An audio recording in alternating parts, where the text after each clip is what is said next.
Welcome to the 2017 version of the New Hampshire Meet of Champions. This is New Hampshire Track and Field, powered by Runner's Alley. I am your host again, Dave Zink, here with Jim McKenzie, and we've also going to have some guest commentators. We'll allow them to ask them to introduce themselves.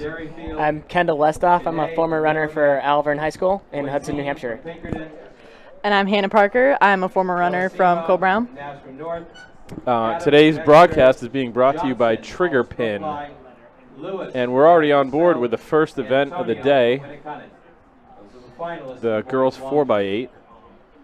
And we have in this girls heat Souhegan, Nashua South, Londonderry, Conval, Pinkerton, Hollis Brookline, Alvern, Concord, right now, and a bunch of other teams. Allison Silverstein's at the early lead for Concord, and looking pretty good coming through the first 400 in 71 seconds. So good young freshman runner. Now, Kendall and Hannah, you guys have some recent experience at this meet. What do you remember about this event? I remember running the 4x800 my junior year. We had a really solid team from Alvern come together. Actually, we're state champs. You can't think about the early lead too much. Concord's out there early.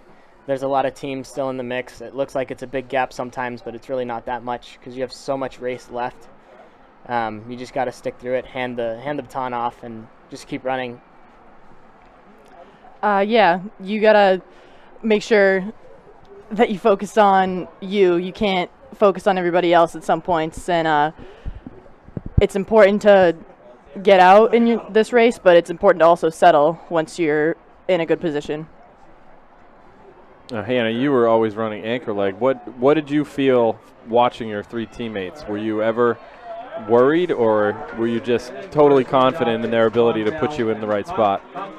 I feel like you always get worried when you're the anchor, since you're just watching everybody go by and you almost have a lot of time just to wait, but it's important to also stay confident in your teammates. And they usually put you in a pretty good spot too. So one of the good things about being from Co-Brown Academy, you got lots of good runners around you. It's like Souhegan's taken over the lead from Concord after that first leg. Yeah, which is to be expected. I mean, they're the one seed coming into this race around 9:17, 9:18. I mean, possibly, who knows, contesting for the state record. It's only around 9:15, so they're not too far off. Depends on how they're feeling, what their legs are telling them. Looking at their first leg split, though, they were only about a 2:26, which is a little bit off that record pace. Actually, they can't do a 2:20. 2:20? Oh, yep. All right.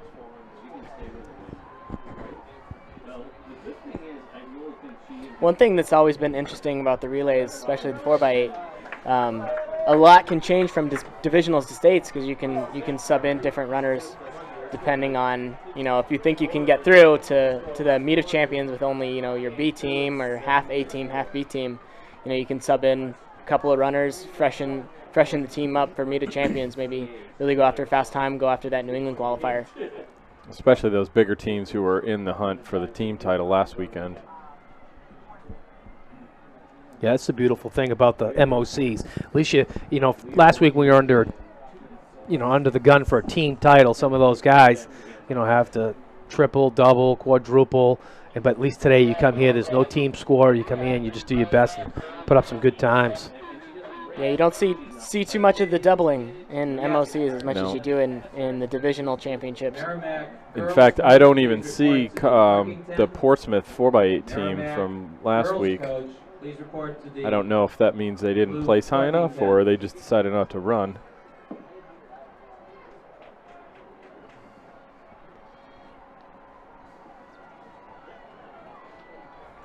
This is Souhegan coming down to the second handoff. And in the same token, if you have athletes who are really focusing on their individual races, you give them a chance to stay out of a relay, maybe give a younger kid a chance at a big meet.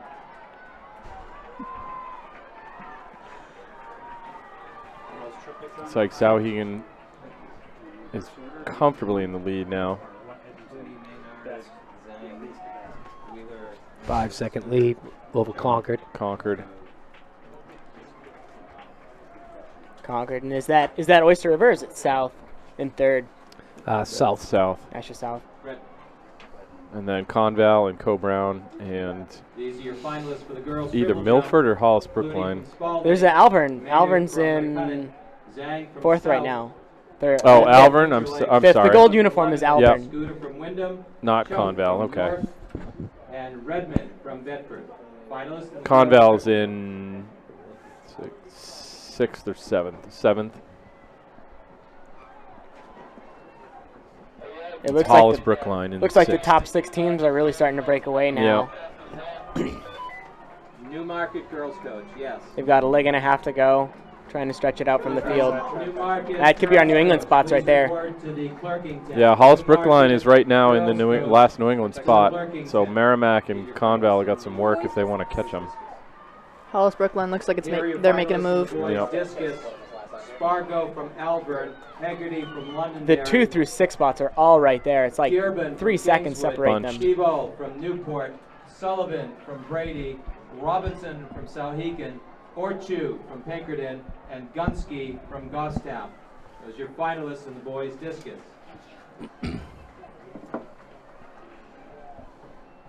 Looks like they are going to use Madeline Hunt for their anchor leg.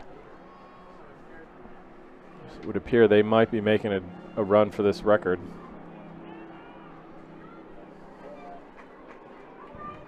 Ideally, you'd think they'd want to come through in about 7:02.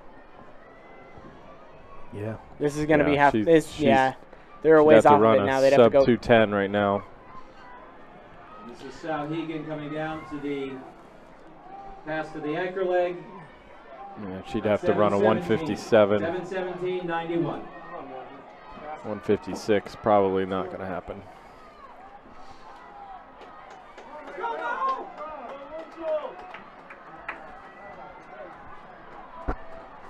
Yeah, I'm looking forward to that 800 today with the girls' side. Yeah. That's going to be a killer. Salas, We have Schofield, athletes Kennedy, competing and in Madeline the Hunt. high hurdles. Please begin And reporting Alvern's there, moved up and to checking in 3rd at the place. clerk's They've tent. got, looks like Shaylin Saunders. Boys 110 high hurdles. She moved into the MOC girls, 4x8 when she didn't run 100 last week at hurdles. divisionals, going for the individual Please 8. begin checking in at the clerking tent. She can run right around 220.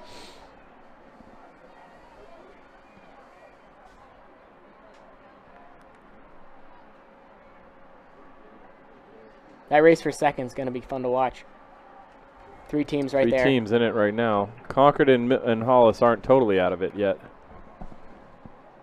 Yeah, about 500 meters to go.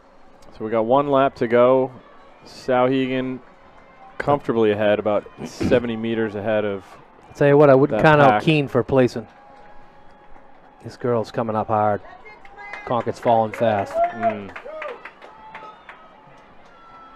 Women's high jump. Women's call for the women's high jump? Yep.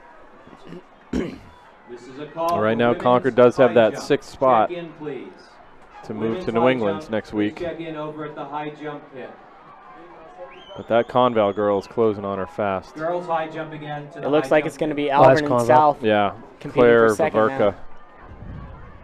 She's an all-state 2-miler from Conval.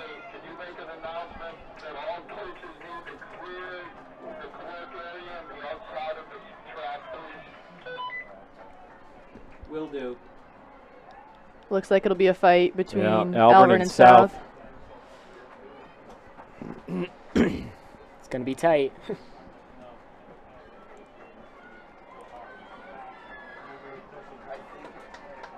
And that's Souhegan coming down to the finish line. It's a good move by that Alvern runner to stay on the inside around the turn. And Yeah, it's if she going can to be hold that Souhegan inside, looks like first, she's Yeah. got it. of 9:39.12. Alvern second, South third. Co-Brown This is 4th. the race for 6 right here. Yeah, Hollis Gotta 5th. hold her And off. here we go. And 9:46.90. Nashua South third, 9:47.64. Oh, come on, hold her Brown off. fourth in 9:51.09. She held her Just off. held her off, yeah. 9:54.99. Well, she won't get about butt chewing from me. No. My former Deerfield girls. She just held her off. Conval just ran out of race. So it looks like our New England spots are Souhegan, Alvern, Nashua South, Co-Brown, Hollis Brookline, and then Concord. Very close race there for 6th place. If you're in the infield, you need to be in a coaching box at. Yeah, Portsmouth was in there. There they are right there. So again, all coaches, please leave the area of the clerking tent.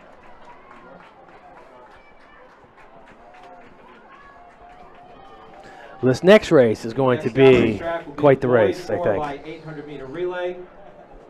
Keene is definitely the favorite, but I would watch Concord on this one. They've got their boys stacked in there today. So I think it'll be a close one. And Kingswood ran really good. I was a little disappointed Nashua North didn't put their best team in there because I think they could have been very easily very competitive today. Well, Keene with their anchor probably being, my guess would be John Allard. He's a 155 kid, so if they can get him in the pack with one leg to go, I think they probably have it. It's hard to beat 155, especially if you're having guys who are looking to run in the Open 8 or Open 16 later in the day. Anywhere else but there, pretty much.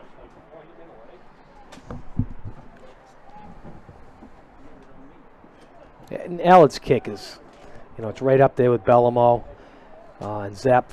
I mean, those guys are just, the big, strong seniors. And I don't think I'd want to be chasing them.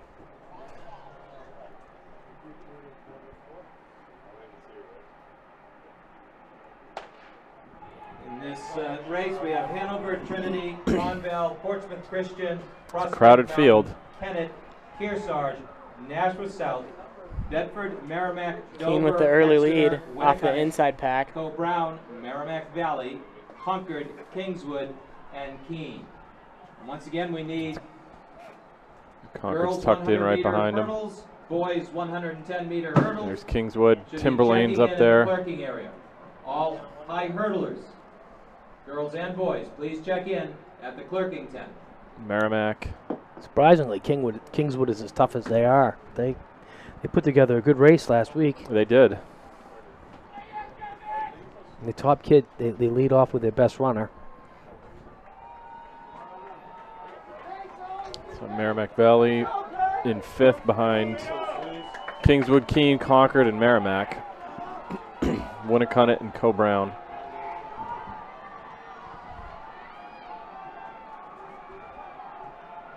Field's already starting to spread out a little bit. Yeah, it looks like those top 6 or 7 teams are really have their heart set on going to New England, and they don't want to leave it to the end. You have a group of 3 and you have a group of 4 just behind them. Remember this little young Winnicott teams, how they did last week too.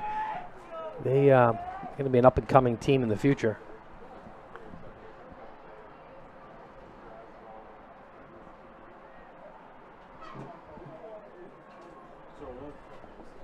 Field's really stretching out.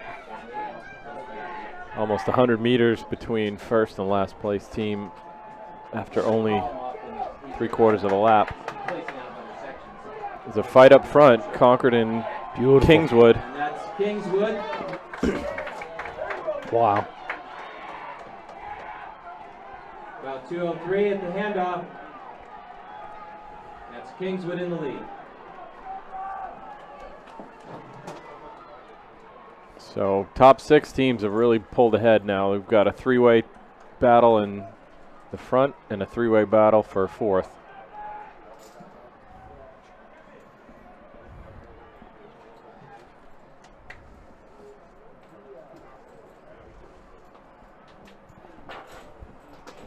I mean, looking at Keene, your first 3 runners, it's nice to have somebody who can run a 155 anchor because it takes a little bit of stress off. You don't have to do too much in the first 3 legs as long as you keep it close.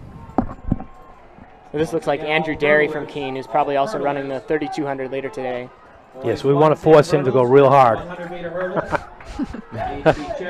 Actually, Andrew Derry was the key last week for my son doing so well. Because he is tough as nails. I knew he would bring himself up there. But this would be nice if it comes down to Keene and Concord, because like you say, Wilkes and Allard would be a great match. Is Wilkes the anchor? Yep, I think he is. Yes, he is. And Concord's coming up with a 202 guy next. So don't count out Cole Brown. So Cole Brown moving themselves right up there into too. top 3. Because Zach Richards will be their finishing guy, right? He will. This is River Groves, who was second in the mile last week. River Groves ran At 4:22 last week. Yeah, and he's going to take the lead now.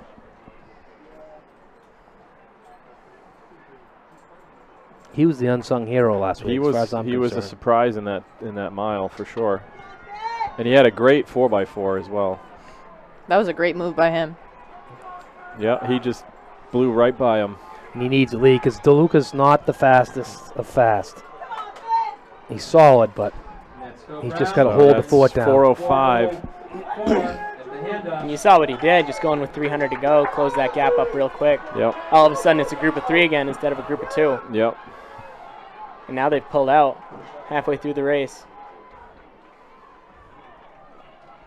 Cole Brown's just got to hold off. They have to hold They've it gotta off. Hold off Keene and Concord. I mean, they need a gap. They need a pretty substantial gap for Allard to not come and get him in the last leg.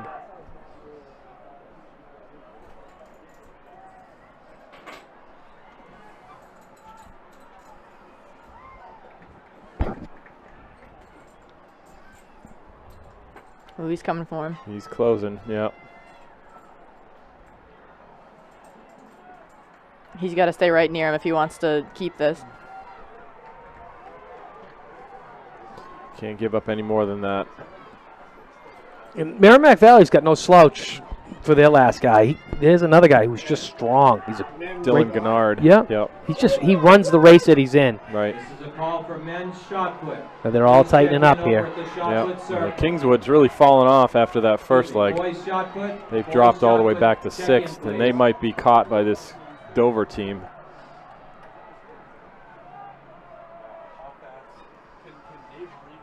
I think Keene's in pretty good shape right now. They've got to be feeling pretty good. So what do you do if you're Allard? If you have this, do you just seal the win, or do you go as hard as you can? Or Find a good pace. Go 158. Don't try to stretch it out too much. I think he's got the mile later in the day.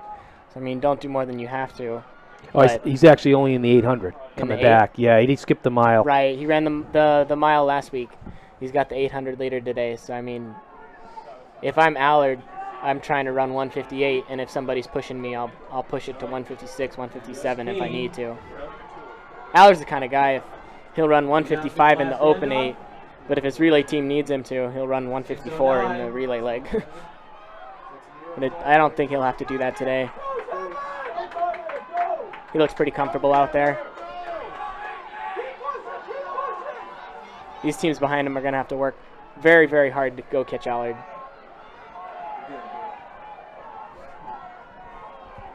Like top 4 though is pretty solidly out front.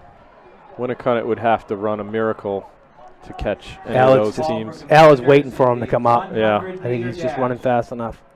Even 5 and 6 are pretty steady. They got a decent gap before the Dover anchor leg. Boys and girls, 100-meter dash. Please check in at the clerk's tent. Yeah, Allard knows if it comes down to the last 300 and if he's fresh, somebody's coming after him, he can take it down. He's got a lap to go in 7:06. Which is really good for a Keene team that only went 8:10 last week. Yeah.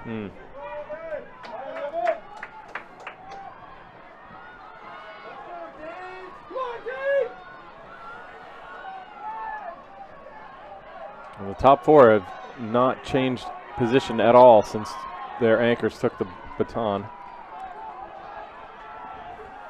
Zach Richards is holding his fort.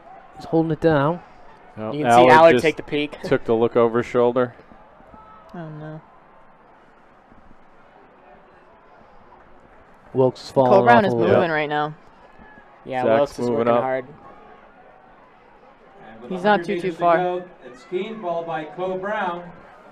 Allard's got this pretty comfortably, I think, just as long as he doesn't let Co Brown stick up on him. Zach is He's pushing going it to go in. for it. Yeah. 8:09. 8:09. And there's your 8:11. finish. First is going to be Keene with a time of 8:09.22. And with a Cole Brown will be 63-second second, last lap, Allard 8:10.39. Third, probably had a lot left in him. They 8:13.89. probably could have gone 8:06, 8:05 if they needed Fourth to. is Merrimack Merrimack Valley goes fourth, 8:19. Concord third.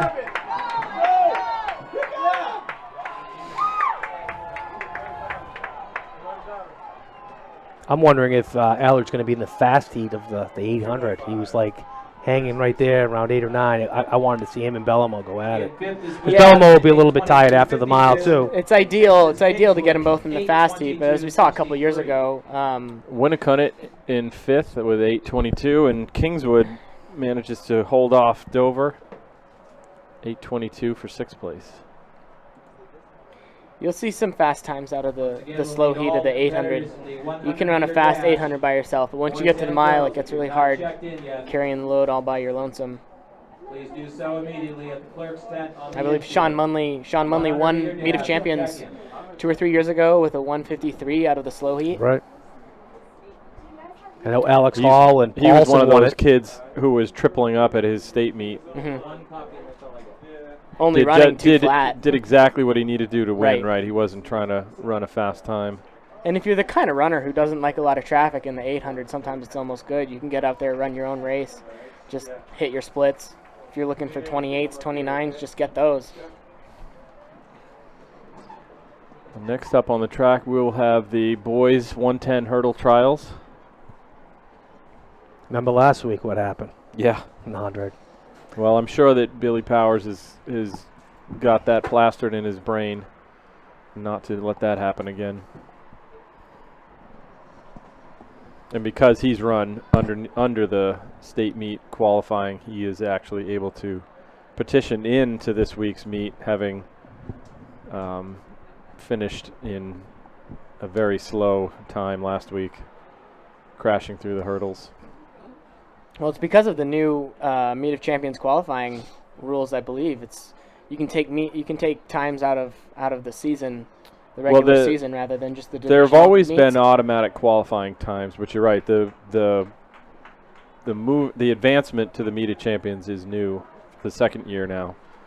The automatic qualifying times don't necessarily have to be petitioned in like they used to be. Every team now is able to enter their best time of the year, not necessarily the time they ran at their divisional meets, which is a change, and I think a good one, It makes sense. because it has allowed athletes who are focusing on other events for their state meet and maybe not wanting to run their best event, and then they get to move into the Meet of Champions, and they can, if Patrick O'Brien doesn't want to run 3 events, he can petition himself in, or he can advance himself in through other means. The D1, D2, D3 meets have always been a lot about team points, whereas Right. at Meet of Championship, it's more of a New England qualifier almost. Right, an individual. It's an individual meet with advancement to New England's, and sometimes looking at nationals, getting a good place.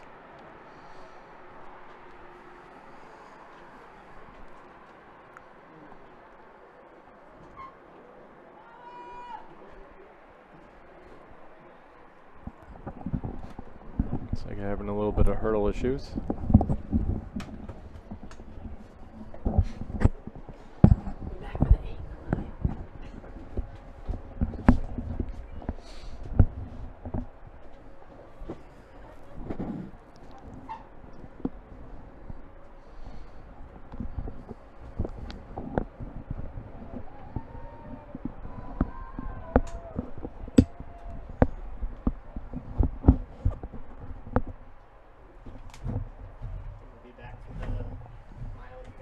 Okay.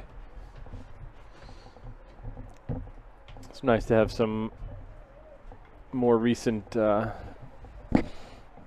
experienced athletes, because I know I haven't run in high school for 20 years, and things have changed quite a bit since then. You sure have. 35 years for me, I guess. We had the fully automatic timing when I was in school, but it was only a couple of years that we've had it. And they didn't have that back for you guys, right? No. Yeah.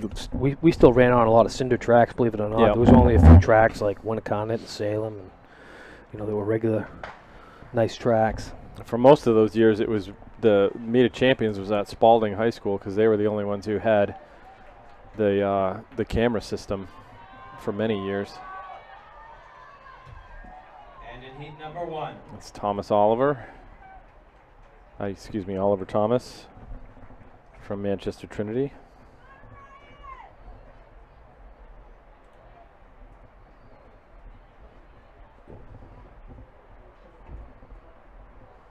First is Thomas from Trinity, 1466. 1466.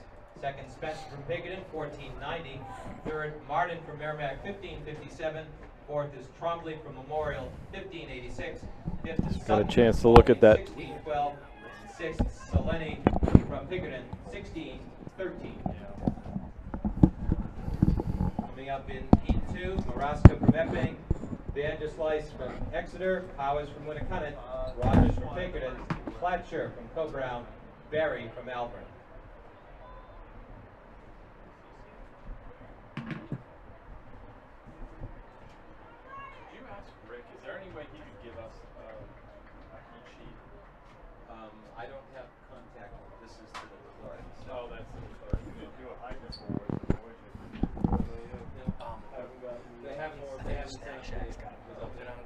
They got to go to the Yeah. timing tent for entry. Oh, Before they come down. I got you. Thanks a lot.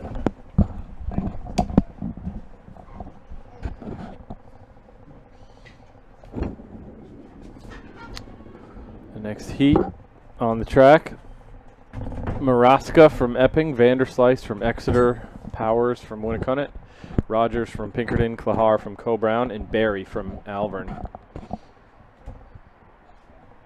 It's Billy Powers. After his unfortunate D1 final.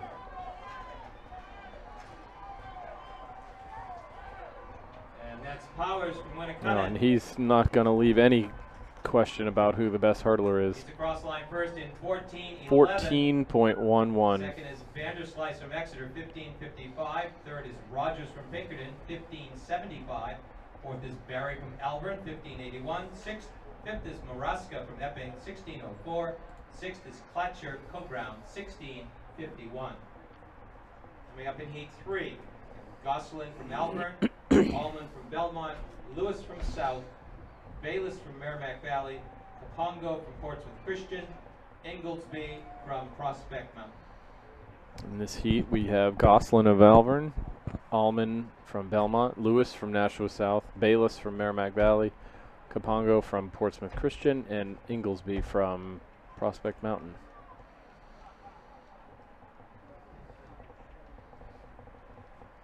Third and final heat.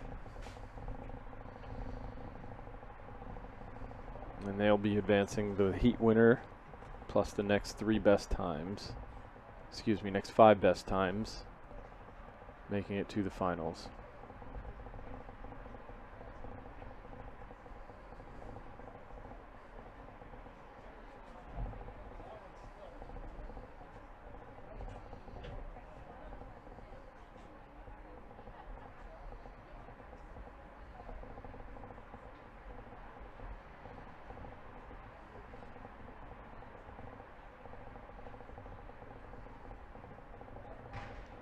Nope, we got a false start there. Nashua South looks like they're going to be out. That's too bad to see. Terrell Lewis from Nashua South is out after false starting.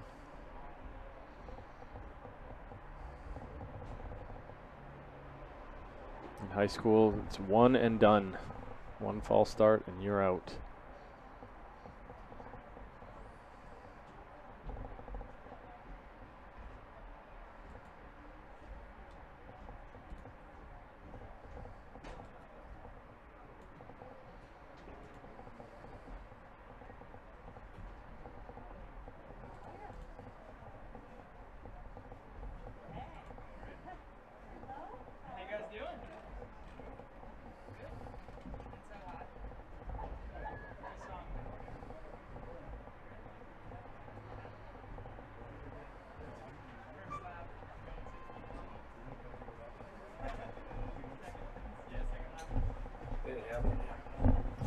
Oh, it looks like they're going to let him back in. They're not going to. No, this is just the live results. They didn't have it down in the snack shack, so we're gonna have to get one as soon as we get the break. The best I can do is I can pull up the entries. Well, we can do that from Lancer Timing. Yeah, but this won't have who's in what heat. Rick has to print that out. Oh, He right. printed that out for Ed. All we have is like the finalized entries.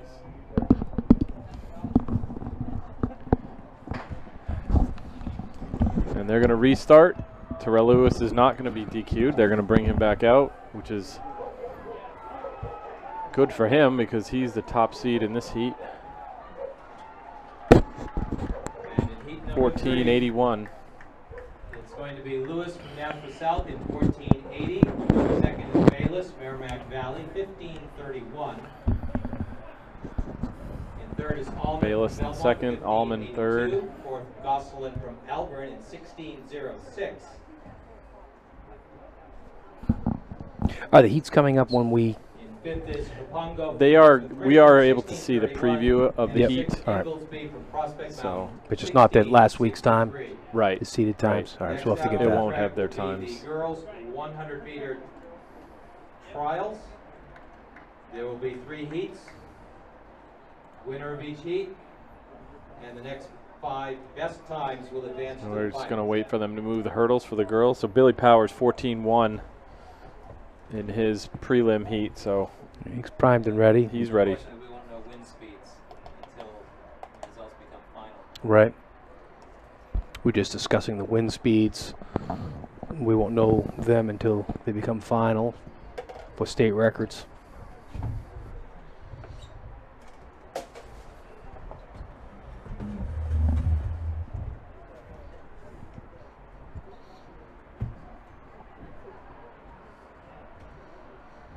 Looks like the caution flags out on the field are moving quite a bit. So Warming up. and the flags on the Girls javelin is in on the their field goal finals. uprights. Boys pole vault They're blowing continues, right into the face of the hurdle of the sprinters. So and the girls high jump will be getting underway. So a little bit of a disadvantage, Right. actually. so if any of the sprints or hurdles were to set a record, it would be legal because the wind coming at you doesn't help you. Notice as events become And sometimes with the hurdles, you don't really want that wind at your No, back. no, it actually push you into the hurdles too quickly.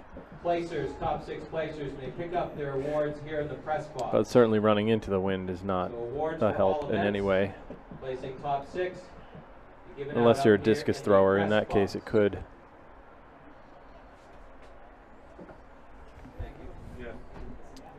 All right, in this first girls' heat from Winnicott, we've got Reed, Dickinson Heat from number 1 for Portsmouth, girls, Verga Reed from from Pinkerton, Winnicott, Dickinson Caro from from Portsmouth, Dover, DeZillo Verga from from Trinity, Pinkerton, and McKenna from Caro Kingswood. from Dover, DeZillo from Trinity, McKenna from Kingswood. Each of the heat winners, plus the next 5 best times, are going to move to the finals later today. Ooh, the sun's coming out.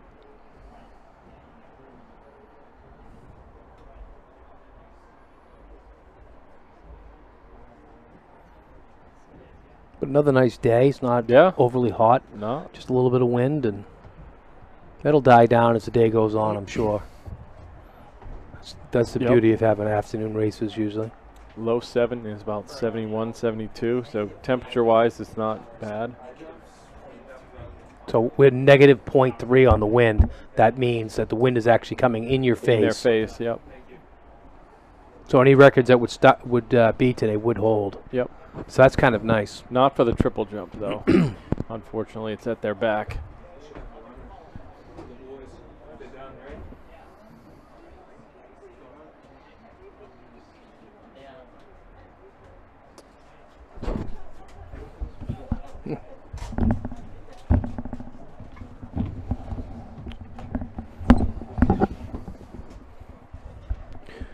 We had a couple of new guys come Yeah. in, do a little commentating.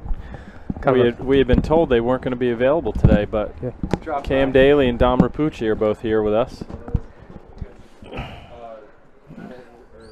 Both Ivy Leaguers. Yeah. Yep.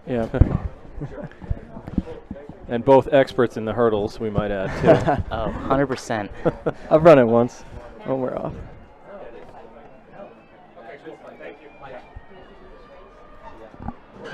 Like Verga from Pinkerton. Yeah, she looks strong again this week. And in heat number 1, first is Verga from Pinkerton, 15:06. Her later event is one of the featured events for today. The showdown between her and Biron in the girls 300 hurdles. So what do you guys think of the 4x800? It was a good race, yeah. It was cool to see a bunch of teams pull away and then have the anchor legs of Richards and Allard from Keene go head-to-head. That was a good matchup. I remember I was in the race last year. It might have been a little less windy. I think that might have been why this year's time was a little slower. But Right. yeah, You guys had a really good time last year. Hopkinton winning Yeah, it the whole was- thing. we had no idea we could run that fast. Yeah, I didn't either. When I saw that, I said, "Oh my God, these kids are fast."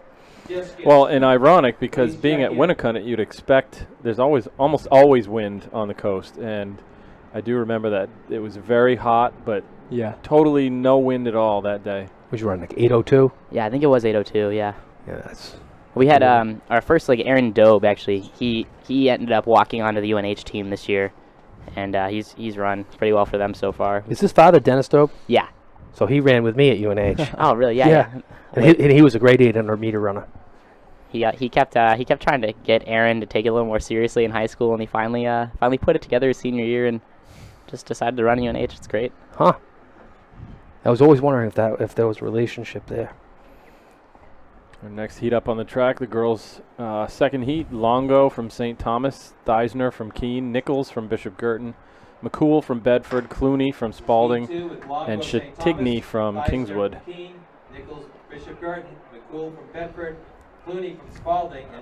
First time we're getting to see one of the loaded Bedford girls.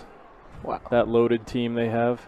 And in the middle of the track in heat number 2. Last week we had the pleasure of we did this for the D3 meet, but unfortunately something about the sound didn't work out too well for us. But I know in the 100 hurdles for the girls, Claire Russell from Monadnock won by something like a second and a half. Really? Yeah. Ridiculous, yeah. Just way out there. So were you guys talking the whole time, thinking it was all coming The through? whole time. Oh the whole yeah, time. yeah, Good practice for you. yeah, telling funny stories, Yeah, just just good making stuff. fun of each other. Oh yeah. It was a good time. McCool from Bedford wins second heat, so she'll be back for the finals. I've never been at a meet of champions that the weather's this nice. Yeah. It's nice. It's beautiful. I remember my sophomore year of high school. It was it was back when they had it at Londonderry, and it was it was like 95 degrees on Oh, the it's track. Oh yeah. No, we definitely caught a break. I mean, usually at Winnicott, you can usually, if it's 90 degrees everywhere else, it's probably 72 and perfect. Yeah.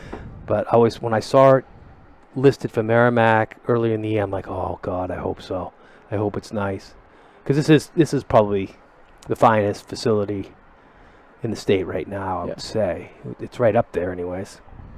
Yeah, Cam and I we did a little run earlier. Had the pleasure a few laps around the track. It's really Yeah, nice. it's nice.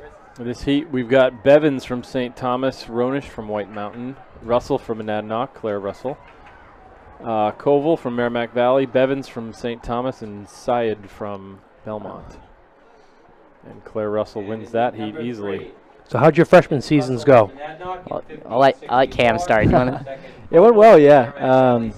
A bit of an adjustment to the mileage at first. And then I had a pretty good indoor season, pretty good cross, and pretty good outdoor until I actually got mono. Oh, wow. So didn't know I had that. Ran with that for like 3 weeks. Pretty brutal. But overall, I had a really productive year. Good. Yeah. And you liked it there? Yeah, it was awesome. It was Good. fun. How about you, Dom? It was actually a little rough for me. I started out cross went well until Ivy League championships, and my foot had never bothered me before. Nothing had hurt, and then 600 meters into the race, I broke my second metatarsal in my left foot, Wow. and I didn't run for about 4 months. It was like the first really major injury I've ever had, but I put it together in the spring with about 6 weeks of training, finished the return to running program, and I got down to like did all right in the 1500, but PR. yeah. I never ran too fast in the mile in high school, but I had a chance to run a bunch of 1500s, so that helped. But yeah, no, definitely looking to stay healthy next year. And I don't think it was the mileage. I think it was a fluky injury, but yeah. Right. Was it? Did you step on a stone to come up through? Yeah, I think so. It was a weird. So much was happening in that first 400 meters. I just didn't know. It was great. Yeah, that is the most intense race I've ever been in my entire life. And that was in the heptagonals. Yeah. So that was at Princeton. Yeah. And the first like 800 meters is just a straightaway on grass. Yeah. And it's just lined with people and pushing, and does it funnel? Does it pretty funnel much? right in? Yeah. Here we go. Bolden from Dover looks like he's out of this first heat.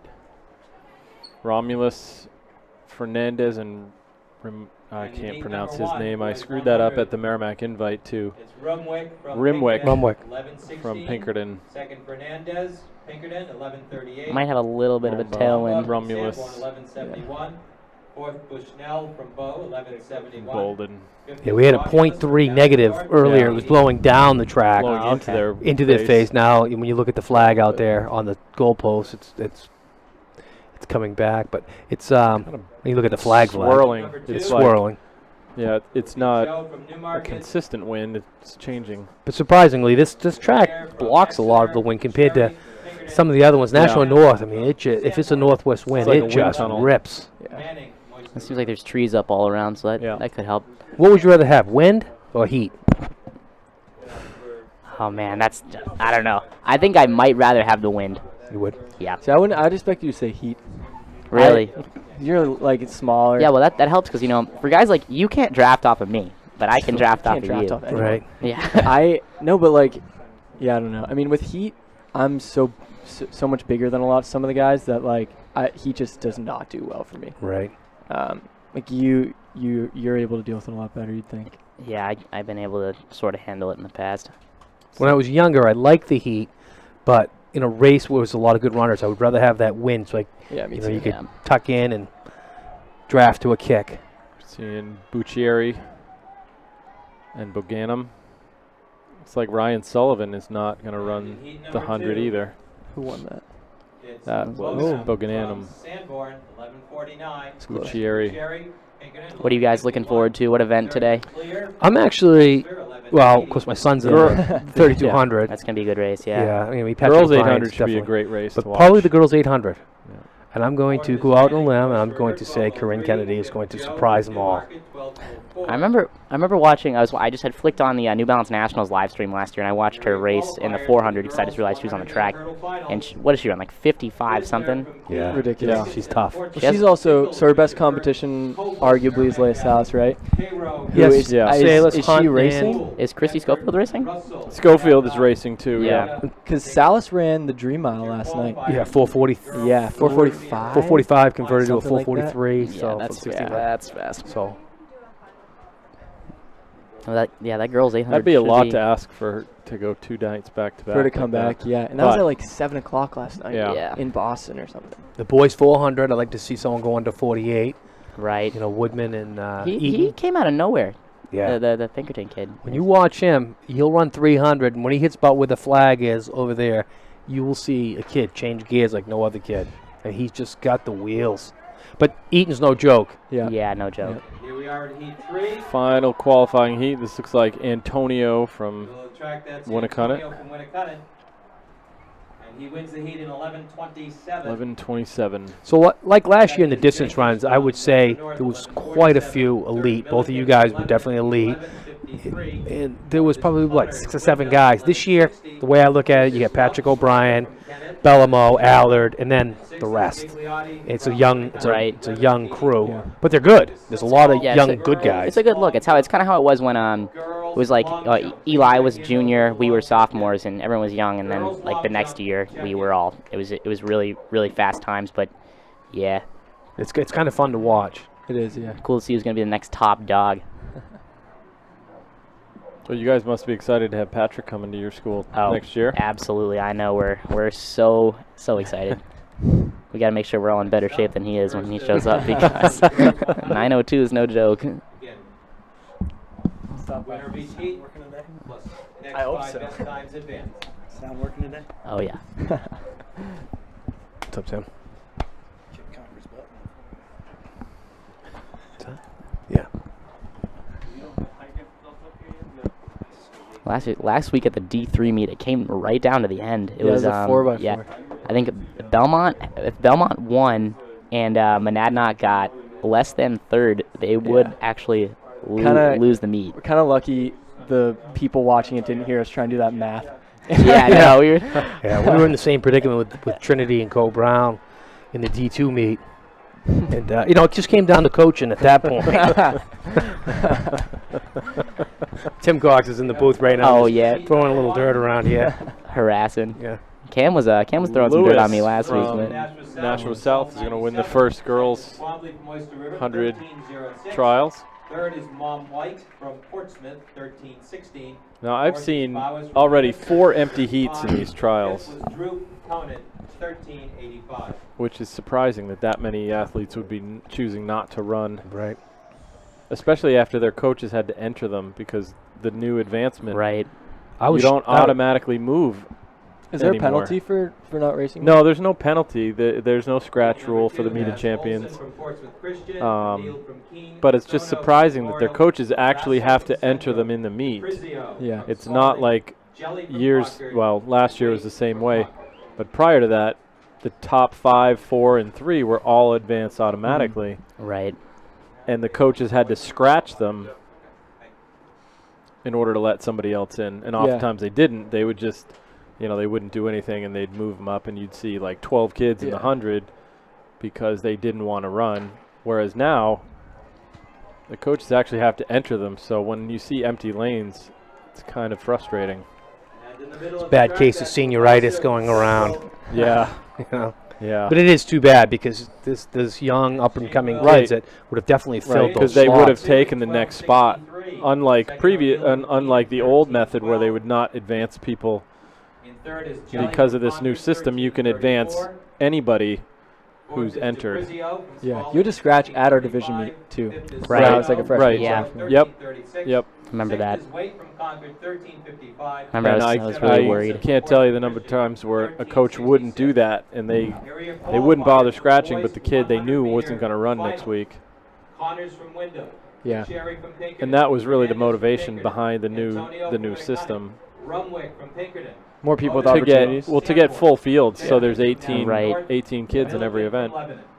Because it really was kind of ridiculous to have, you'd have like nine people in the 800 or something, ridiculous, and it was like, why can't we just move up the next best kids? Yeah, absolutely. Because you definitely want to be well represented in the New Englands. Oh, definitely, yeah. yeah. How was your experiences last year there? Down in New England? Yeah. Oh, you can talk about your race first because it was kind of weird in the weather. Yeah. Yeah, it was pouring rain up until my race, and then it stopped as soon as I got on the track. I had an okay race. I ran all right. I think I got like 4th or something, but I was just kind of burnt out at that point. Kind of ready to move on. Right.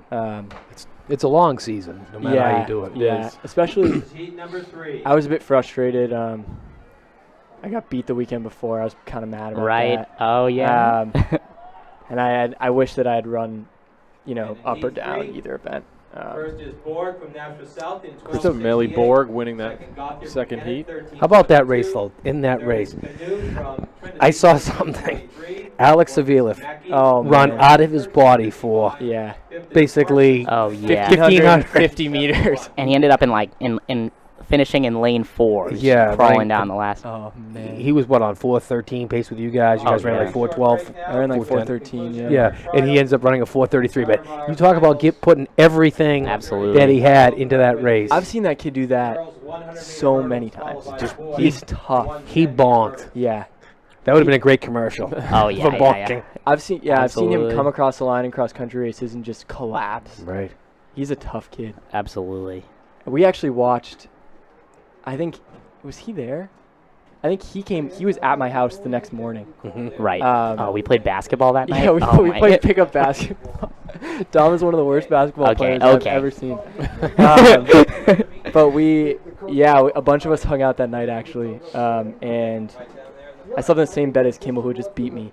I was kind of upset about it, but we watched all the races the next morning, and I remember watching that with Alex, and we just Just were laughed. all shaking Oh our my heads. gosh. Yeah. What happened? He was about to PR by a bunch. A too. lot. Right. Oh, yeah, about probably 10 seconds. Yeah, it's Yeah. crazy.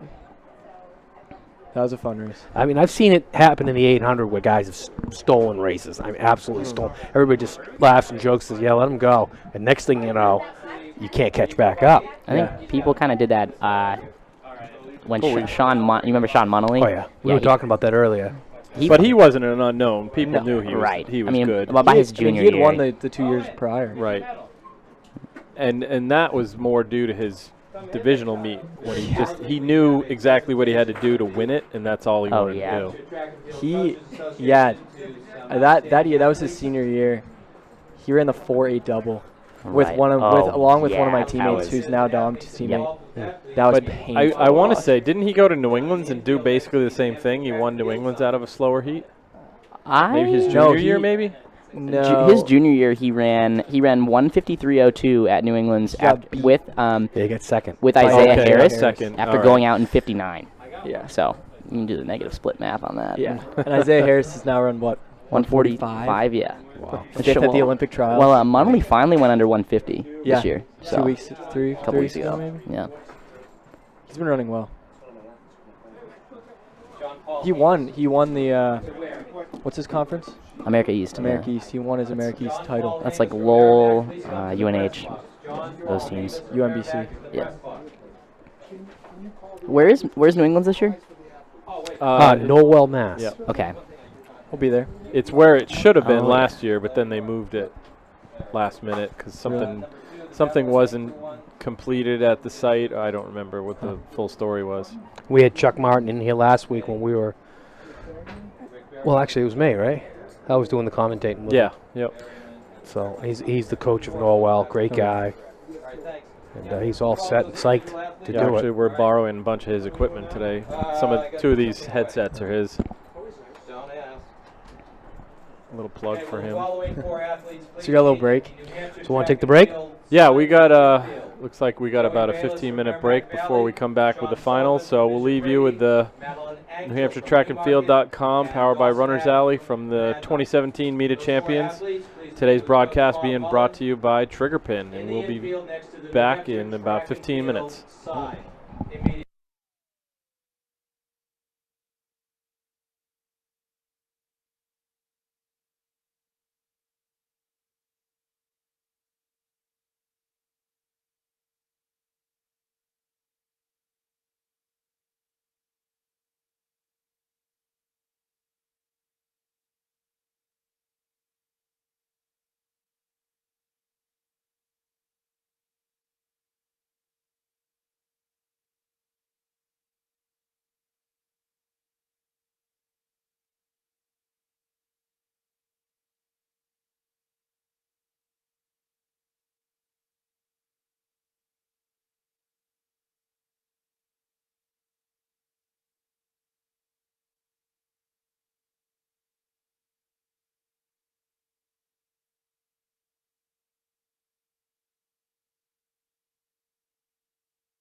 off in the finals. We're back with the 100 hurdles. 2017 New Hampshire Meet Champions. It's like They are Verga. running the That's girls' Berger from 100-meter Pinkerton, hurdle finals right middle of now. the track.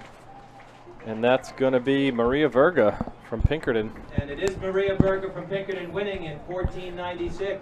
Second is McCool from Bedford, 14.96 Third is seconds. Russell from Monadnock, A real good time by her. 15.62. Great time. Fourth is Caro That's her from best of the Dover, year. 16.13.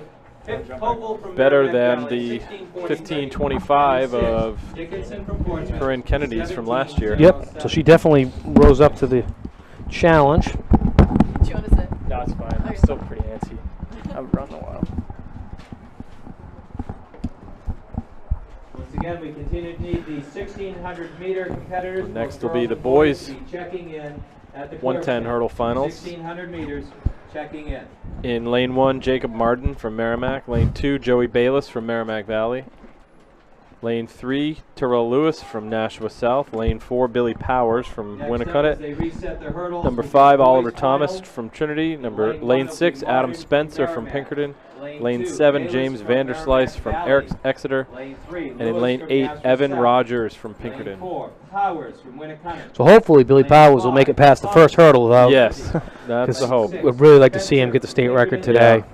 And he comes in as the defending champion last year as a sophomore, winning the Meet of Champions, 14.64, and he's run several times faster than that this year. What's the state record? 14.00, Demal McFadden. Oh, okay. What does he run this year? 14.11 is actually his best so far this Okay. year. He ran that in the prelims today. Sixth was Sullivan from Lebanon, 5'10". So does he have to run that here to get a state record? Is that the No, protocol? no. The state record can be set at any FAT meet now. Really? Yep. So, yeah, so that's one thing that I've always wanted to know. Why isn't Moskowitz's time Yeah. the state record? Why isn't Salas's time? What is it, Salas? Who was the other one just ran something really fast Jackie today? Gahn, I think. Jackie There- Gahn. yeah. Right, 10:05. There's Jackie Gahn. there's one other provision for the state record, and it has to be set, has to be at a meet where Does that have to be in New I'm Hampshire? forgetting. Yeah, you can't set a state record at the New Englands or Okay. at nationals. It has to be a New Hampshire track. Oh, okay. That's why Moskowitz doesn't get the 2 mile either. It was in New York. And that's why Russell Brown has the 800 record. No one can find it, but it's actually the Hanover Invitational that he ran the 150. Right. Okay. Yeah, I think she's running 8.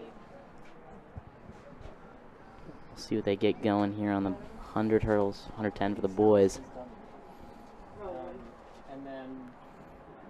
Because I definitely think 8:59 is approachable for Patrick O'Brien. Yeah, definitely. And if he feels Oh, good. for sure.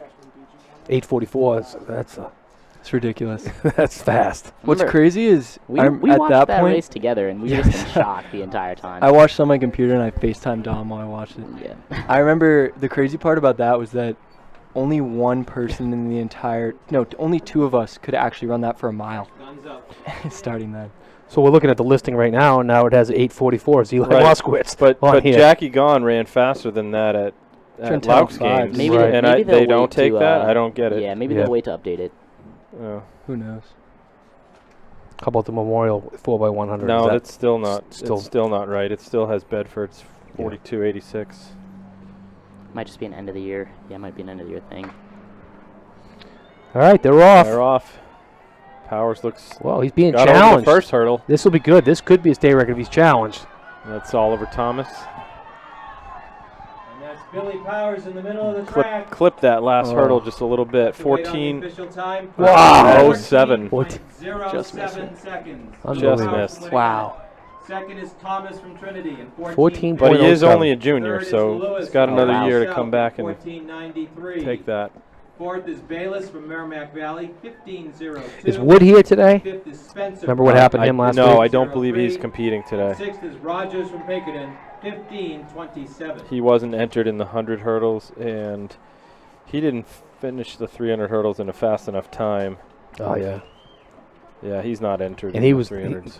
he had the fastest time all year. He did. Until Powers took it down at last Division week. 1, right? Yeah, Brendan Wood did not look. He did not look good at the end of his race last week. Had to be taken off on a stretcher. Oh Next man. on the Oh. track, we have the girls' 100-meter dash final. Lane 1 is Gauthier from Kennett. Lane 2, O'Neill from Keene. Lane 3, Lewis from Nashua South. The next Lane event 4, on the track Vassar is the from girls New 100 Hampshire dash Central. finals. Lane 5, Borg from In Nashua lane South. 1, Lane Selena 6, Gauthier Wombley from Moisture Kennett. River. Lane 2, Callie 7, O'Neill Mom from White Keene. from Lane Portsmouth. 3, Lane Sydney 8, Lewis Kelly from from Nashua Puck. South. Lane 4, Katia Lavasser from Central. Lane 5, Chris Maley Borg from South. In lane 6, Ziana Twombly from Oyster River. Lane 7, Acadia Mom White from Portsmouth. And in lane 8, Caitlin Jelly from Concord. This is a interesting makeup. There are 6 juniors in this final, only 1 senior.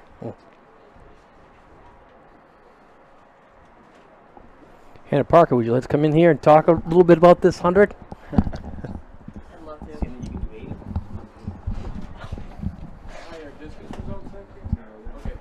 100-meter specialist Hannah Parker joining us. What's up? What did you think of that girls 4x8? I thought they had a pretty good fight. Sauhegan definitely dominated that race, but I think Co Brown, shout out Co Brown, they did pretty well. And who did get second? I'll pull it up my phone real quick. We can check on that. here's the 100. Yep. This is Katia Lavasser. Looks like she may be challenged. She's going to hold off Borg, though. She held her off.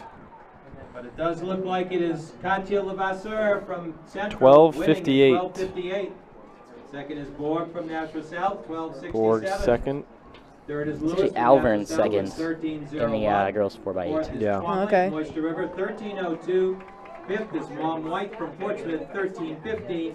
And in sixth is Gauthier from Kennett, 13:23.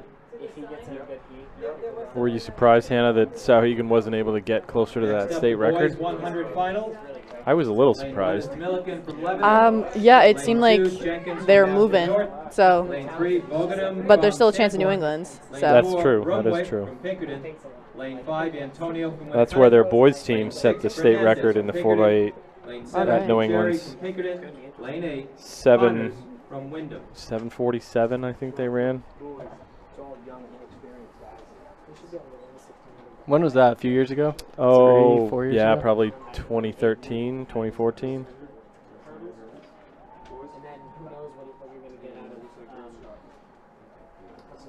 Cool. Boys 100 dash final is up next. In lane 1, Ryan Milliken from Lebanon. Lane 2, Randall Jenkins from Nashua North. Lane 3, Kashif Boganum from Sanborn.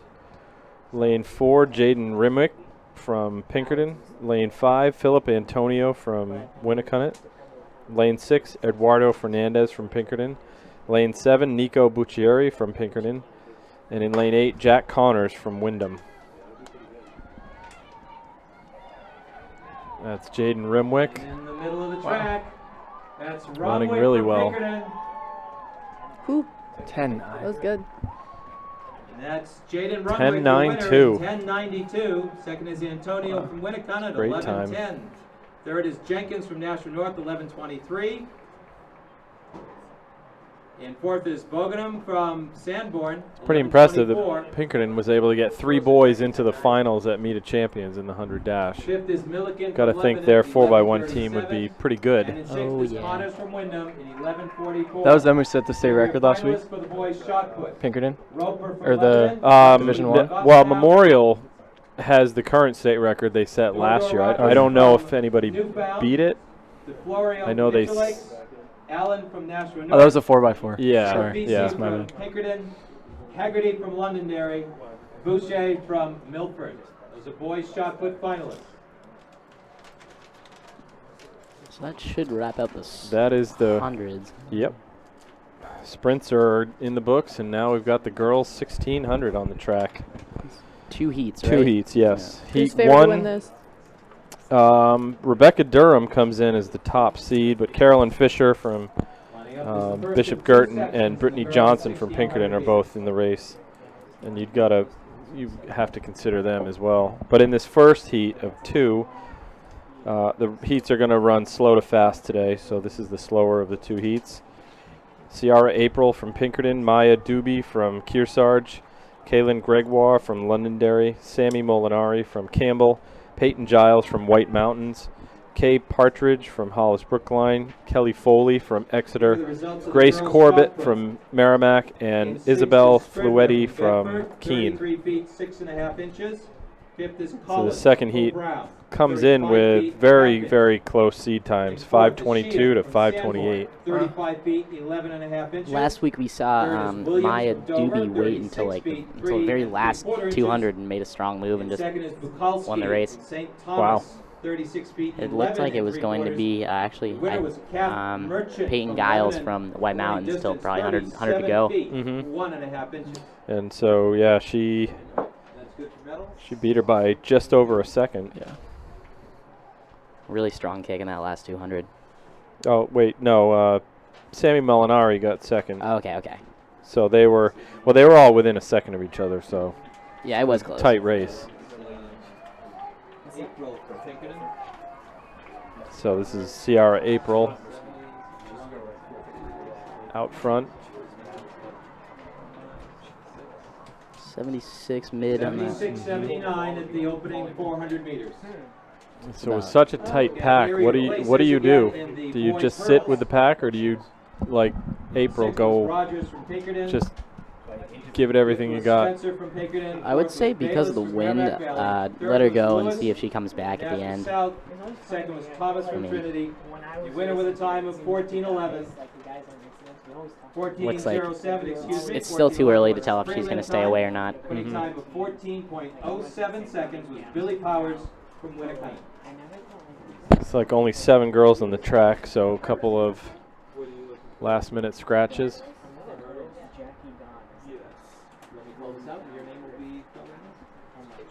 Girls 100 hurdle. Trying to figure out who's not there. Dickinson from Portsmouth. Fifth is Coble from Merrimack Valley. Fourth is Cairo from Dover. Third was Russell from Monadnock. Second, McCool from Bedford. The winner with a time of 14:96 was Maria Berga from Pinkerton. April still with about a 4-second lead on the rest of the pack. What do you think? All right, I think we might leave you guys and For step a little in some bit, new yeah. commentators, but All right. we might be back in a few too. Oh, you're welcome back whenever you want, guys. Thank you. Have Kendall Westhoff step in here. Oh, we got one of our guest commentators coming back online. Hey everybody, how you doing? Good to have you back, Kendall. Good to be back. So updating in the field events, the girls' high jump bar is currently set at 5.2. It's like that pack is breaking up a little bit. Getting They're underway shortly. making a move is Discus is getting underway. Kaylin Gregoire, Boys shot put finals are who's on going to the give chase. No, there is not an earthquake happening. It's just a headphone fell off the counter. and boys triple jump on the backside of the track. It seems like they're getting closer to Yeah, her. Ciara April had Londonderry's about to she pass had it her. all to herself the first 2 laps, but now Caitlin Gregoire 4 by 100 meter The pack isn't relay too far made a away run though. at her. They begin checking in at the clerk's tent. Girls 4 by 100 meters. Please begin checking in. It is kind of surprising how close this whole race has stayed Yeah, from start to now. We're finishing up the third lap. they're coming in. They had their seed times were only 6 seconds apart. The whole field. And that was So- 4:03.27 and 3/4. 4:03.27. It's like some of these girls might be making a shot at a PR though. In the slower heat, I guess that's really all you can do.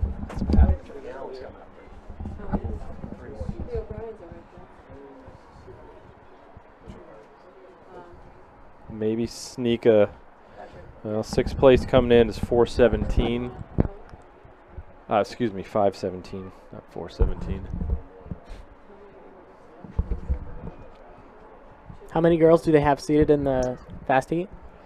So there's 9 in each heat, but there were 2 scratches in this heat. There's only 7 girls on the track, and I wouldn't be surprised if 1 or 2 of the girls in the faster heat scratched. Any of them are coming back to the 800 or the 2 mile. Some of them could be in the 4x8 as well. Could be, yeah.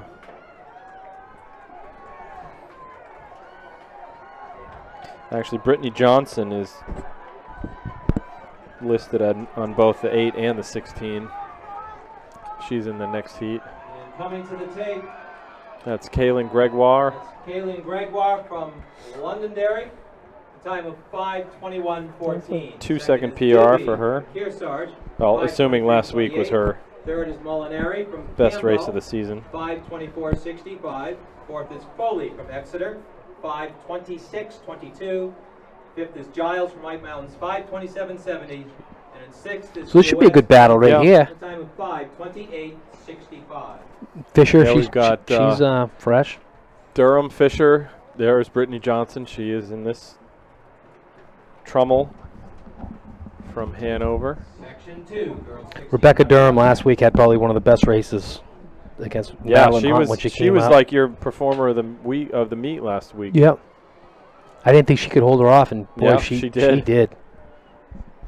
Held her off and then some. A lot of talent right there. So go Getting through off the rest quick. of the field for you. Rebecca Durham, Carolyn Fisher, Brittany Johnson, Layla Trummel from Hanover, Michaela Randall from Keene, Carolyn Toll from Bishop Girton, Jessica Fontaine from Alvern, Ellie McDonough from Coe-Brown, and Allison Silverstein from Concord. 8, so we got 8 on the track, so one of them is not running. Actually, Eleanor McDonough is not in this heat.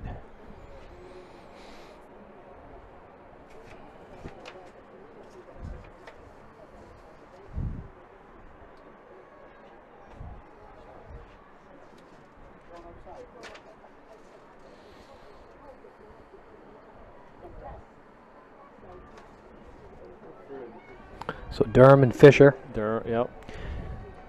boy, they're really taking it hard, Yeah, huh? they are. Wow.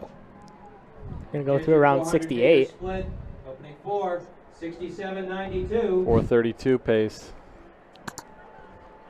Wow. You got a feeling they'll slow down a little bit. You would hope. You're going to make some of the guys look bad.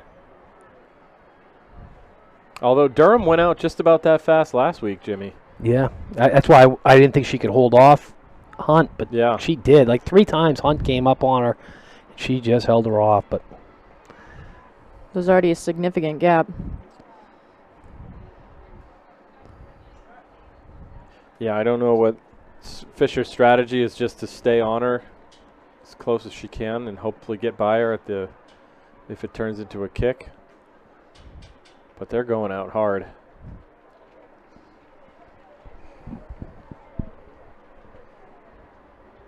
it'd be funny if they set a state record right here. Yeah. Duty, how many times Well, did she just miss She it by? ran the exact same time twice Mhm. in consecutive years. I remember watching that. And Hey. she was like a tenth of a second away from the record. Carolyn Fisher's got to be thinking PR here. Yeah. They've slowed up significantly on that Right. lap, but still, Yeah. you know, under record pace at this point.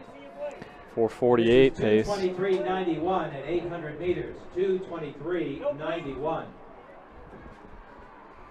Sailor, she ran a really good race. Was it last night? Last she ran night, a full yeah. 45 mile. Yep. I went for the train. I couldn't find her. So we don't know where So I'm not sure if she's here today to run in the Yeah, I don't- 800 or not. We Don't know. haven't seen her. That's 2 big invitational wins for Here's the her. results of the girls' javelin. In 6th is Hanson from Merrimack Valley. In a second place that she got at the Louks game in the 800. Schofield beat her. Yep. 4th is Quaglieri from Oyster River, 105 feet 4 inches. 3rd is Graves from Pinkerton, 109.11. They've got Second was Merchant from Lebanon, like 124.11. 9 seconds on Your winner was Brittany Shannon Johnson from Scribner Pinkerton. from Bedford, winning distance 125 feet 4 inches. Do you think Fisher's going to sit and kick? Is that her style? Well, I would close that gap up a little bit more. I wouldn't let it get, Yeah, definitely. you know. Her turnover has slowed down significantly since that first lap. Her legs aren't There she moving goes. quite She's as starting to fast. close it in now. No, that was Nancy's idea. Rebecca Durham still churning it over though. Started to tighten up a little bit, though. She can get those arms down, Yeah. really start cranking. Now we're going to see how tough she is again. Can she Yeah. do it twice in a row? Boys 100, as read earlier. 6th was Milliken. He went through in just under sub 5 5th was pace. Fernandez from Pinkerton. 344-ish. I don't know, that gap grew a little bit Mm-hmm. between Durham and Fisher. Well, I'm not betting against Durham. Yeah. I did last week. Yeah, I you lost. did. She is just. 92. She's looking strong still. Her stride hasn't slowed at all. She's opening up a gap now. Fisher's fallen off almost a full second. But she's got to go. If Fisher's going to do this, and you can get that momentum around the corner.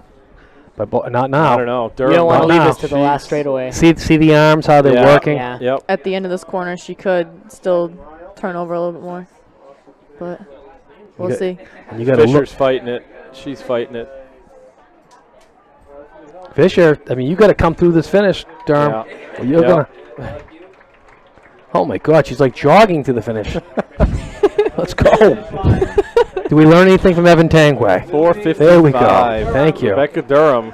Wow. Gun to tape. She used up every bit of energy she had. Yeah. Fisher just back by just exactly a second almost. Yeah. Just less. She was coming.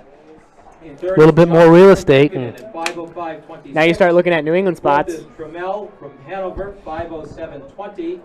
And 5th is Towell from Bishop Gurdon, 5:14 flat. Randall And from in 6th will be Keene, number Randall 6, from so Keene with a time of that'll be New England. 5:16:05.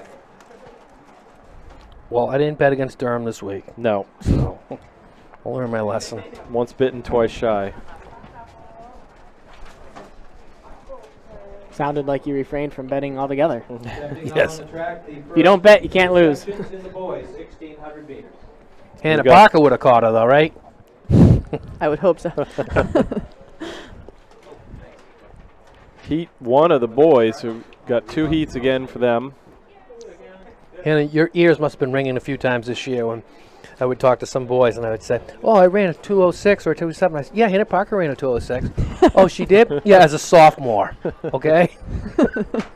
Still haven't beaten that yet. It haunts me every day, but I know. Here's your girls That's all right. 100 meter dash final results. Heat 1, Blake Was Gauthier from Kennett. Odebert from Milford, Wyatt Ferrando from Keene, DJ Turner from Messinic, Patrick Bastek from Pinkerton, Second was Board Noah from Terracina Massachusetts. from Winnicott, Your winner was Chris Katja Damaris La from Sueur, Kennett, Logan Tebow from Messinic, and Robbie St. Laurent from Wyndham. And I can say right now, I don't see Pat Bastic from Pinkerton out there today. No? I've got good eyes. I don't see him either. You only got 6. So there's two pretty good. runners not in this heat who are listed. Keen runner taking it out early. I am wondering, John was mentioning that there's obviously with the tension That's Wyatt Ferrando. He's making a pretty good name for himself. One thing I can say about these Keene kids, they like to get out. They like to run from the front. They like to be aggressive. I mean, they've got a really, really solid group next year for cross country. They sure do. And their coaches taught them how to run aggressively, run from the front, run gutsy. Yeah, there's all kinds of pluses. Got to give them props for that. Yeah.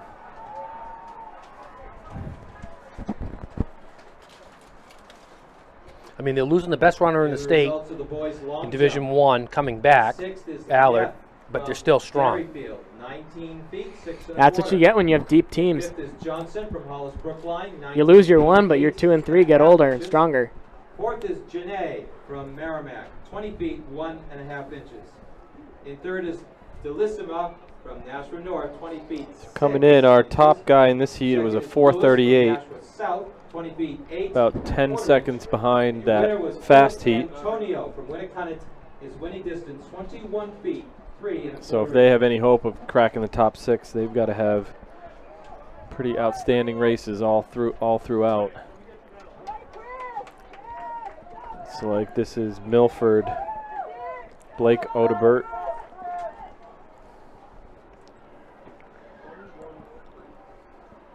Going up to the 800 800-meter mark. And threw a 2:16. 2:16.12. 432 pace. And here are your final results again in reverse order for the girls 1600. In sixth was Randall from Keene. These all came out of section 2. You know what? A lot of times 430s will get you into the top Randall 6. of Keene. It really does. Fifth was Towel from Bishop Girton. Fourth Last was week in Gravel Division from 1, someone Hamilton. asked me what Third was place would Johnson you need to from be in the top Pinkerton. 6. I Second said was probably around Bishop 433, and I Bishop think it was Girton. 436 or Winner was 437. Rebecca Yeah. Durham. So it was even From slower Milford than with a what time of 4:55. I thought it was going to be. Well, I remember seeing this. Thank you. That kid from Kennett, Damaris, he got top 4 out of the slower heat. Right. And just a reminder, as official results are called, you may report to the press booth for your medals. Well, just looking at the seeds right now, you can see Results are called. 6 seeds, 429. Finals. Yep. You may So, come I to mean, the if you have- awards if he booth has for a- your medal. Not great day, or if it goes out slow, Dave Roswick. 430 low could Well, sneak in and there a possibly. couple of these guys were in their 4x8s as well. Every night I- I'm actually looking forward to Jeffrey Allen versus Winslow when that finishes, to battle the two sophomores. And, I'm sure some boys teams have gone I mean, there hasn't been too many sophomores that have run as fast as those two have. It's only No. a handful over the years. I believe River Groves was in the 4x8 as well. Yeah, he was. Yep. I don't know what they didn't tell you what the problem. Noah Bellamo's still fresh Right, that's a lot messier. currently. Going for the 800 later today. No, wrong. What's Elvern's school record? His time 418. 418. It was 421 from his older brother Aaron from when he was a senior 4 years ago. You want everything away from, as much stuff away from that tank, from the tiny tank as you can have. This looks like the second Logan Tebow. There's 2 Messinic entered in the heat, but only one of them running. No, I heard It looks like somebody yelled DJ out Turner. Chris. Oh yeah, that's DJ. He's DJ got Turner, the the number 3 seed? Yep. Yep. Those Messinic boys are tough runners.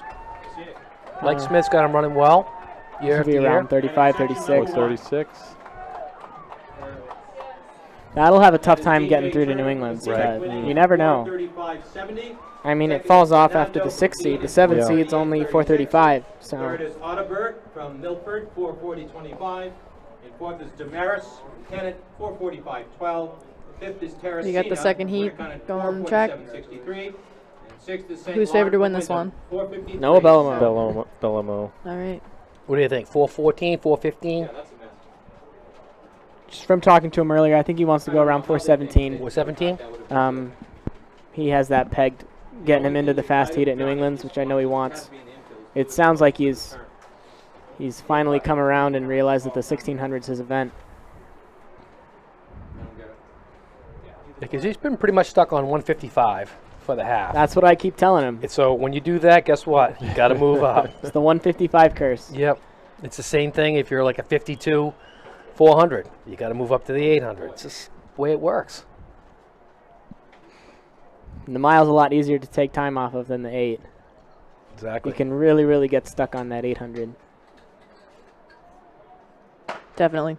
Boys 4x100-meter relays, please check in at the clerk's tent. I mean, Boys, Bellamo 4 by ran 100 155 as a meters sophomore. Hasn't Please gone check in 154 at the yet. clerk's tent. They need all 4 members of your team. Boys 4x1, please check in. So if I was him, I'd go out, win this, and then in the 800, I would rip it out so hard and just say, I'm going for it today, and see what happens. I think he's probably looking to take him out in around 65 for the first 2 laps. Section 2 of the boys. He definitely wants to 1600 control this race features start to Bottom finish from the Londonderry, looks of it. Randall's from Belmont, Sullivan from Girton. So just the way they're stacked up is just the way they are right there. You got Bellamo, Ireland River from Groves, Jasper North, Winslow, Allen from Campbell, and Winslow Allen, from Exeter, Max Groves from Ireland. So Coburn, they're all and right there, Bellamo just as they from are. Elburn.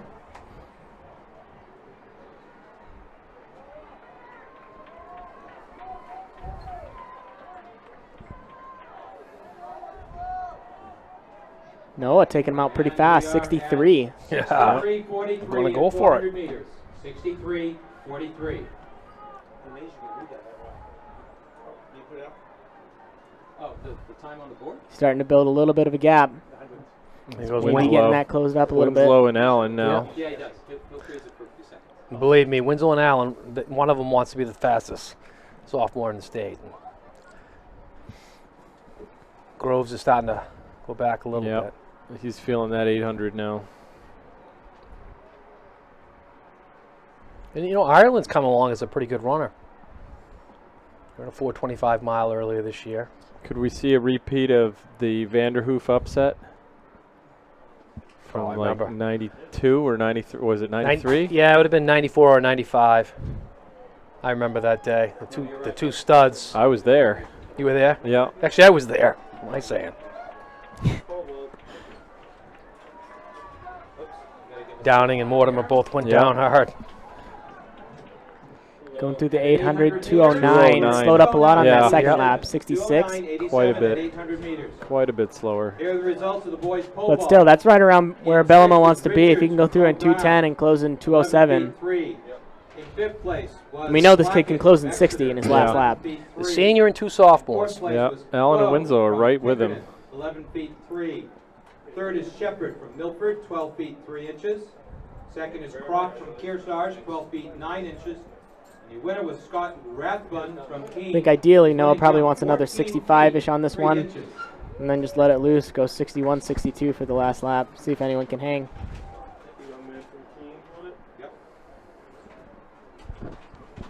Nice three-person race. And you know you have 155 speed in your back pocket, you can do a lot. Right. I got to think that fairly. Allen shaking his arms out. He's going to make a move. He's not afraid to make a move. This is Well, you needed to make it. You needed to make it right there. Just put a little bit of doubt in your mind, but Coming through in 317. 3:17:21. so No, it'd have to close in 60 to go 417. yeah. Now he's in third. Yep. So right now we got Winslow in second and Allen in third. Just three-man race. You can see they're trying to hang on to him, but this kid's Yeah. got so much speed. Yeah, they don't look very. But you look at Winslow. He's a smooth runner. You can see it now. The future. You know, now the gears will change right here. Should. Yeah, he's opening it up. You went through 1500 around 350. But, you know, he's going to take these two guys through a very fast time. Yeah.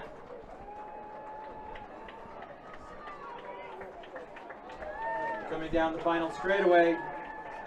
That's Noah Bellamo. Noah Bellamo with the Albert. clear win here.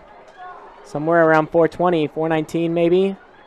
And he's across the Just station, under 420. Just under. 4:19:94. Your winner, Noah Bellamo. Yeah. 4:19:92. Then our New England Second is spots Winslow shake from out. Exeter, 4:22:64. Third So is all Allen those from guys made it. Cleveland, 4:25:68.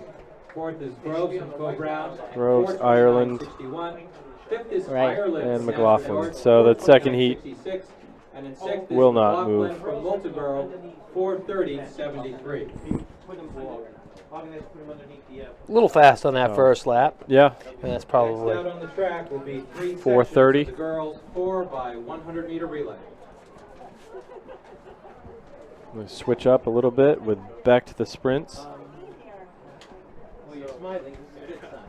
But you got to be impressed with those two sophomores. Try to hang right with them. That was great. That's the I mean, future. Two sophomores going 423-ish. 422 and 422. 425. I mean, that's really very solid. That's right where they want to be. Noah Bellamo was running 424 as a sophomore. So, I mean, they're looking very, very good for years to come. And having another person right in your division or state to run with like that is very, very beneficial to both parties. So first heat we've got for the girls 4x1. I'm going to change the event. Lane 2, Spalding. Lane 3, Nashua North. Lane 4, Lebanon. Lane 5, Hanover. And Lane 6, Co-Brown. Yeah, 3 heats total.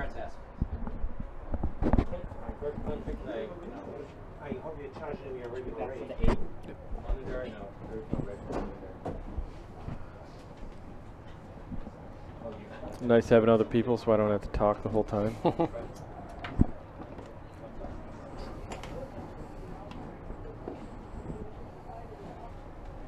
Well, it's too bad the Meet of Champions starts so late. It's already 5 o'clock. Yeah.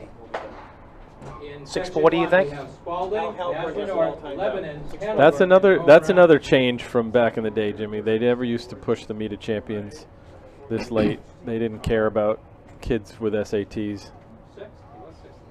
Yeah, I like it the way it is now, though. Really is. Your places in the boys 1600 all did come out of section 2. McLaughlin 6th, Ireland 5th, Rosen 4th, Allen 3rd, Winslow 2nd, and Noah Bellamo, your winner. But if you're smart, you take your SATs at Spalding and then go to the Meet of Champs.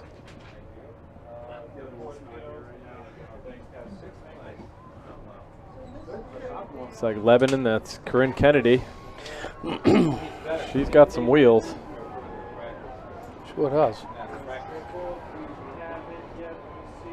50.5. Section number 1. That's Lebanon 50.9. 92. Spalding is second in 52.43.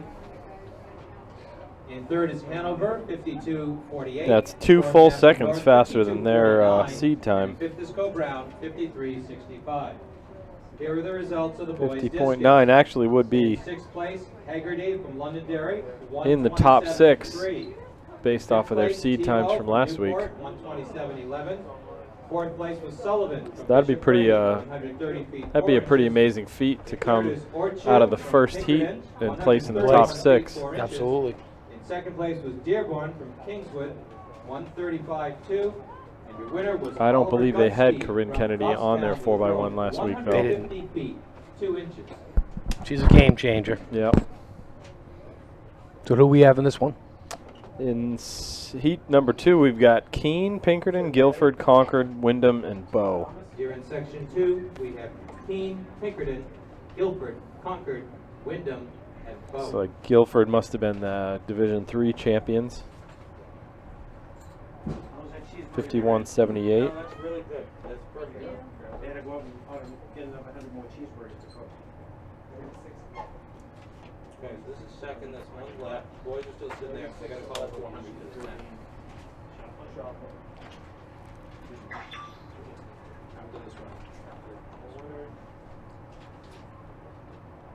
Waiting for the start. Coach used him up about 46, 46. He gets over to from the finals from a distance, and they won't let him throw in the shot put. Because he wasn't there when they checked everybody. Weidman was here. Boys? Yep. Just came in. We're all good start. Well, it's one of them too. So like out in lane 5, Wyndham right now in the lead. They had a great handoff for the first exchange. Another good handoff there. Concord, though, is moving up on the inside.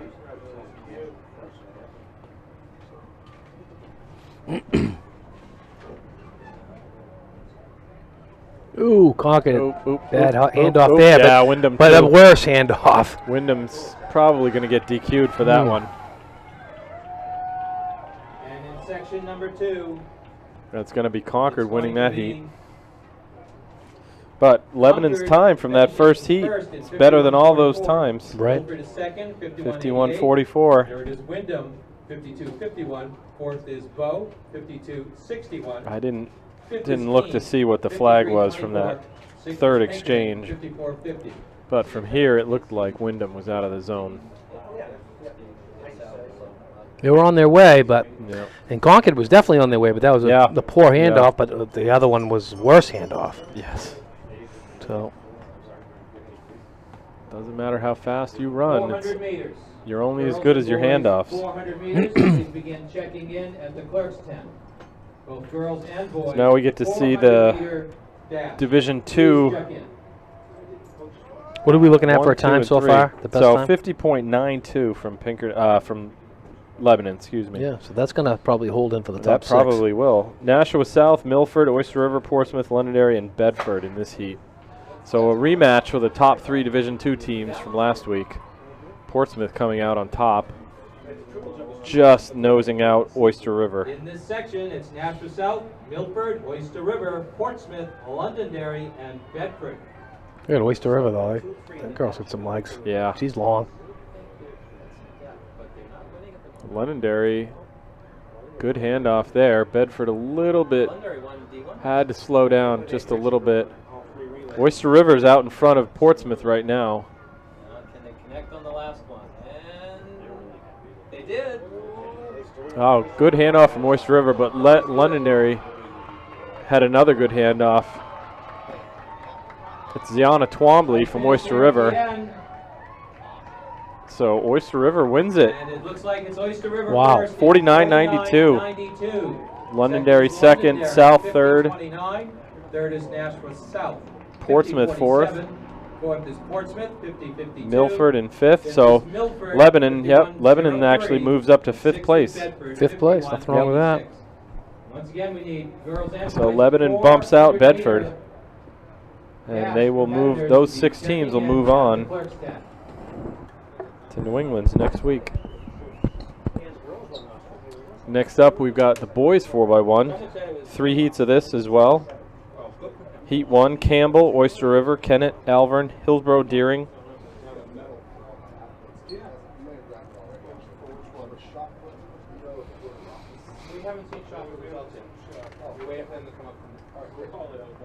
Looking ahead to that boys 400 that we were talking about earlier. Great job, by the way. Oh, thank you. I call him for the finals. Noah Woodman and Mike Giraldi. A rematch from their Division I That's what we hear. battle. Kudos to you. You get it right. Thank you. No Sebastian Eaton in there? Well, he's listed. But not in the same heat? Yeah, he actually did. Yeah, just made he it is? into that. Well, just Last making heat. it still good. Well, It's just making it. Yeah, He's going to be tough to beat. yeah. But I want to see that. I want to see under 48 today.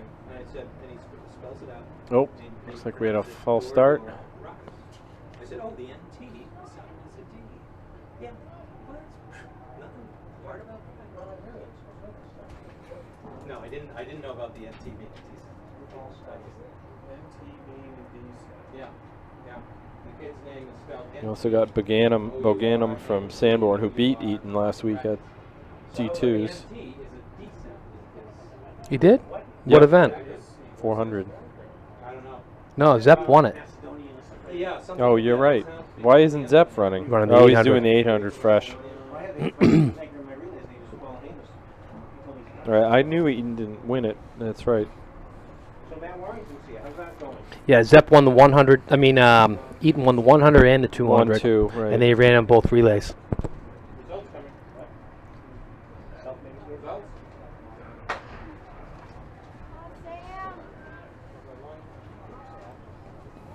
And in this section, we have Campbell, Oyster River. So it looks like Kennett, Campbell and got Alvern. DQ'd.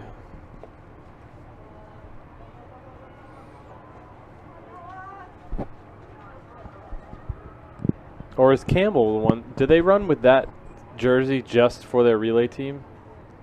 I think they do. All year I've been trying to figure out who that CHS. Yeah, that would be Campbell. Okay, so they run a relay with a different uniform than they do for every other event. That's Kennett though. That's Kennett. 45-7, 45-5. In this section, in 45-51. Second is Campbell, 46-29. Campbell second. 46-39. Alvern third. Fourth is Oyster River. Oyster River. 46-54. And Hillsborough was Here are the the results of your girls' team that 4x1 got relay. DQ'd. In sixth was Milford. Who was? Oyster River? No, Hillsborough. Hillsborough is? Yeah. Out of section number 1 was Lebanon. Their time was 50-92. In fourth was Portsmouth in 50-52. Heat 2, we've got Hanover, Bow, Merrimack, Sanborn, Exeter, and Belmont. 50-29. Your winners, Oyster River, 49-92. Yeah. No, it's all the same thing.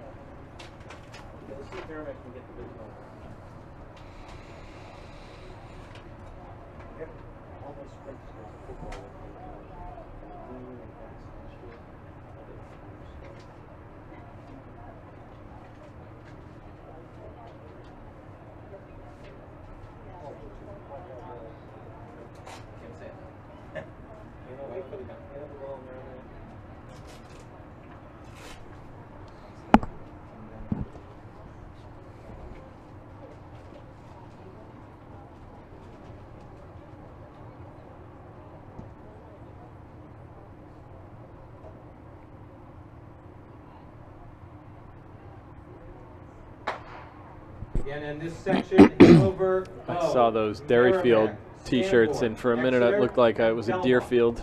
I know everybody calls us Dairyfield.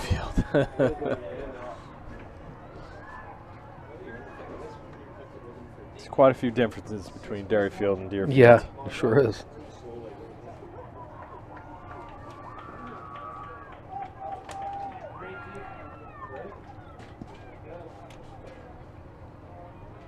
Nice handoff right there. That's Sanborn.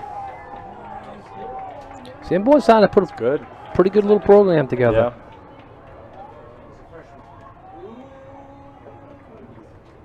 Just under 45. 44.35. Sanborn winning with a time of 44. That's not a joke right there. No. Exeter, That puts the old pressure on him. Third is Merrimack, 45-24. Yeah. Fourth is Belmont. So that comes in 45-48. faster than Bedford's Fifth seed is time. Bow, time of 45-58. Bedford is the Sixth Hanover, time of 45. number 6 team in the fast heat.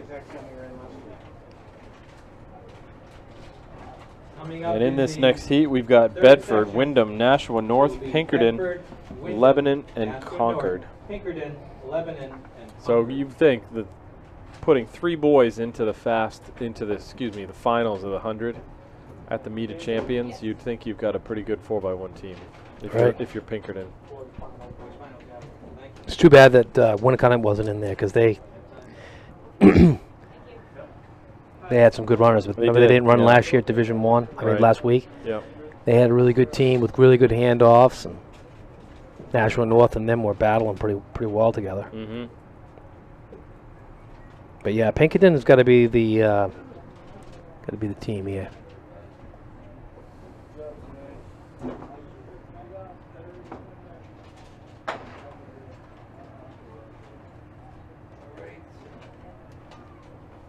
here are the finalists in the boys' One team javelin. not running this. They include Clatcher from Co-Brown, King from Pinkerton, Lorien from Somersworth, Pinkerton's way out in front. Yep. Bigelow from Pinkerton, Fodor from Berlin. I don't even know if they're in the same area code right now. Right. Snell. Oh my Campbell, God. Good handoff. and Yep, nice Andrew from handoff. Somersworth. Those are your finalists in the boys' javelin. All you need is another good handoff, and it's over. Nope, that wasn't Cherry. great, but it's enough to Wasn't do it, great, get it but done. It'll get it done. And that's Pinkerton Academy. Nashua North's pulling up into Straight fourth. to the Yeah. line. Into third. Time of 42, Yeah, 79. nothing wrong with that one. Nope. Fastest time of the year. Second is Bedford, 44.07. What's the state record? Third is Nashua North. State record 44.45. is 42. Fourth is Wyndham, 44.48. That's not the right because And it's fifth Manchester was Memorial. Buckland with a time of 45.68. 42. What's their 42.30 or something? Yeah, I don't know.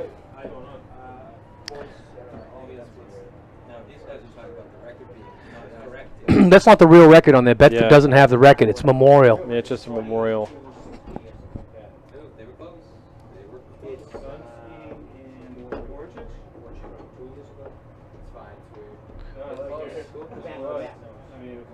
Do you have Memorial's Memorial's record there? 42, like 36 or something. It was Yeah. really It was a good one. it's better than that. Yeah.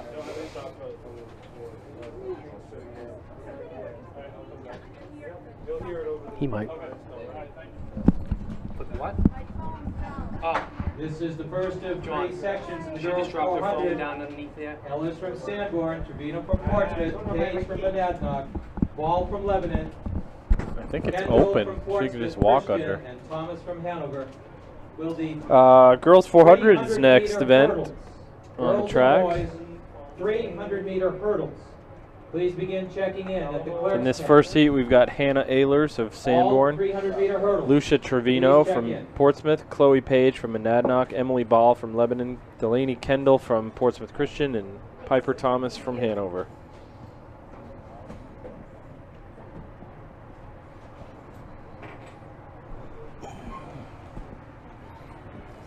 Emily Ball from Lebanon.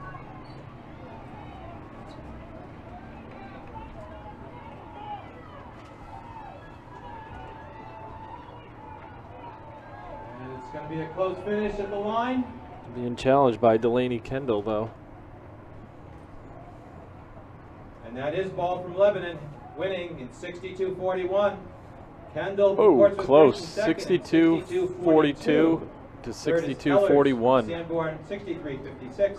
Ball Fourth is Carino from Portsmouth, over Kendall. 63-69. Fifth is Thomas from Hanover, 63-82. In section 2, Layton from South Next heat, we've got Jane Layton from Sauhegan, Lauren Dean from Guilford, Corinne Robitaille from West, Marina DiPrizio from Spalding, Molly Simpson from Memorial, and Natalie Fraser from Guilford. So Memorial's time in the 4x100, the state record is 42.51. 42.51. So about two, and so they were 42.79. Yep. So just under 0.3 seconds behind that state record. Still though, good, very good Here are time. the finalists for the girls' long jump. And they've got room for improvement because that last handoff of theirs Brodsky from Bedford, wasn't the best. Zhang from Nashua South, Drew from Conant, Redmond from Bedford, Levasseur. Yeah, that's from probably the Central, difference was that handoff, Yeah. the final Well, handoff. If it's Nippert perfect, from you probably got it. Those are your finalists for the girls' long jump. It's hard to get it perfect too when you're running It up. is. When you're running up on somebody that fast, you got the adrenaline going for the win. You know, it's not easy. And my coach always said every team gets one perfect handoff, and you just hope it's at a meet where it matters, Girls coach from Keene, and not boys during coach some from practice Campbell, you've Right. had. Concord, That's a good way of blue looking at it, too. tent on the infield. Girls coach from Keene, boys coach from Campbell and Concord to the blue tent, please.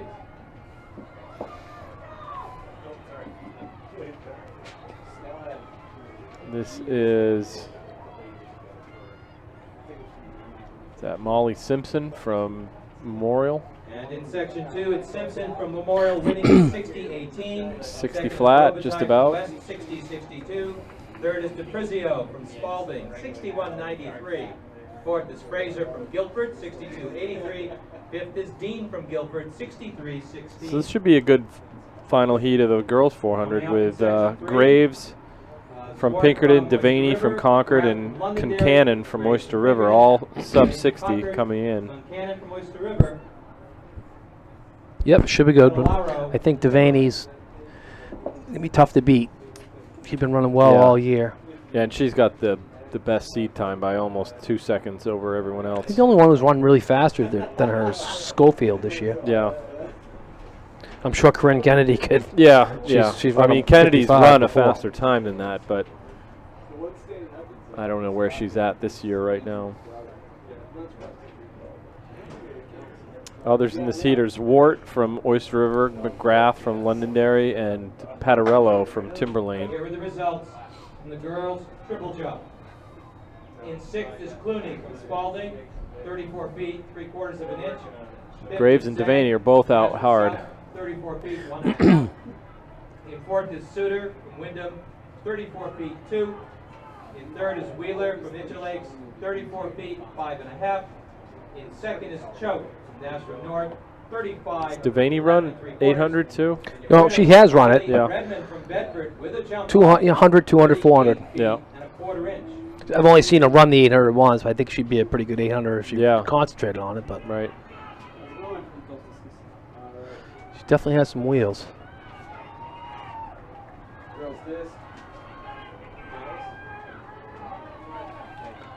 The other girl on the inside looks pretty strong though too. Yeah, from Londonderry, that's And coming to the finish line, Gretchen McGrath. 57.55. Yeah. it was Devaney from Concord winning in 57-54. She finished third in New England last year as a freshman. Wow. So, third is she's the real deal. 59-68. Devaney from Concord, and then McGrath, Graves, Patarello, and Concannon. From Oyster River, 62-48. However, the Here are first the two finalists now for in that girls second discus. heat were both at 60 Final for flat, girls discus, so they're going to move to New Gensimer from England's, White and Mountains, they're going to Kim bump Merchant out from Lebanon, Concannon. Williams from Dover, Scribner from Bedford, Kraft from Milford, Sheehan from All right, Seaboard, boys 400. Collins from Cobrown, and Kath Merchant First from heat, Lebanon. Ricky Your Pinney finalists from for Bow, girls Nick discus. Kulig from Plymouth, Colin Maloney from Concord, Dylan Gennard from Merrimack Valley, Sean Leahy from Goffstown, and Jeremy Woodbury from Prospect Mountain. Did you say Ricky Bobby? Ricky Bobby. Oh, yeah, Ricky Bobby.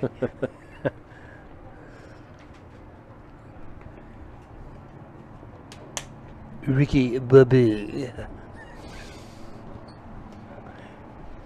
This is section 1 of the boys 400. Penny from Bow, Kulik Formula from Concord, Gennard from Merrimack Valley, Leahy from Goffstown, Woodbury from Prospect Mountain. Results of the boys 4x100 relay. In 6th was Exeter. You want to recreate that pool table scene? Yeah. Where he gets his arm broke. Section 2. 5th was Wyndham, 44.48. 4th was Nashua North, 44.45. 3rd place, running out Nope. of section 2, was Sanborn. It's like somebody pulled it. It's got a flat tire in lane 3. Second is Bedford, 44.07. And your winner, time of 42.79. Colin Maloney. He looked good until he got to the just about where the pole vault was. Yeah. Dying big time. Yeah. now. And first section, But he'd be a pretty Gennard good from 400, Merrimack Valley. 800 guy. First, Yeah. 53.13. Second is Leahy from Goffstown, 53. So Gennard is winner of that first heat, third, followed by 55.50, Leahy, and Penny, fourth, and Maloney. from Concord, Maloney. 56.24. And of course, he puts that feeds out because the time listed is the. I'll tell you, a couple years back, we would have been really pleased to see a 56 in Really? 400. Girls Yeah. coach from Timberlane. Girls coach from Timberlane to the blue tent, please. And we had Broussard, who could run 50 point, and then we had a bunch of 57s. That just drops off. Yeah. I'll look up the record for you online. Which one? Memorial? Yeah. 52.51. 42.51? Yep. Okay. How'd you find that? I looked it up. Oh, okay. They're quick. That was 2 years ago. Heat 2 of the boys 400. We've got Cole from Lebanon, St. Ange from Goffstown, Lamoth from Keene, Kenny from Bedford, Mungetta from Concord, and Anzavino from Pinkerton.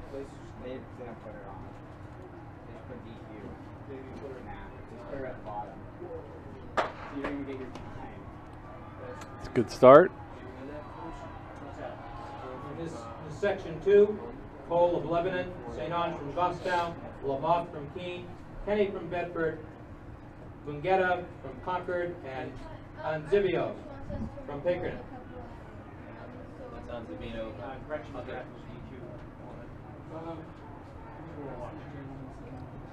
Is Mungetta like out for a jog? No, they just handed me a official result. Oh, no. He completely fell back right after 100 meters. That's the official result. That's the official result. I haven't read it off yet. He's coming We've on got all right now, but Lamoth and Kenny right here. he's going to pull up into third, it looks like, or fourth. And down to the finish line. And it's going to be Lamoth from Keene winning the heat in 51.14. Second is Kenny from Bedford, 51.48. Third is Cole from Lebanon, 52.28. Fourth is Mungetta from Concord. So Lamoth from 52.38. Keene wins that Fifth heat. is Kenny second. Vino from Pinkerton, 53.30. Sixth, St. Ange from Goffstown, 53.55. So maybe one of those first two guys would be able to pull off a sixth place, but do not look for them to beat any of the top three guys in this heat. In this heat, we've got Ellis from North, Hines from Winnisquam, Giraldi from Bedford, Woodman from Pinkerton, Boganum from Sanborn, and Eaton from Trinity. It's probably one of the races of the day. Yep. Right here. Yep.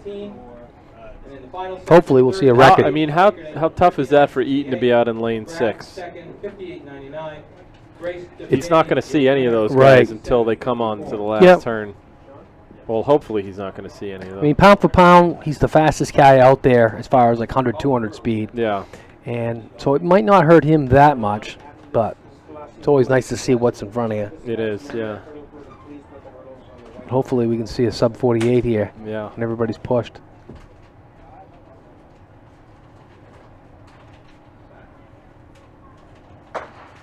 And in our third section, it's Ellis from North, Hines from Winnisquam, Giraldi from Bedford. Woodman's tough, though. Pinkerton, Yeah. When he hits that last 400, he's ripping. Sanborn, and Eaton from Trinity.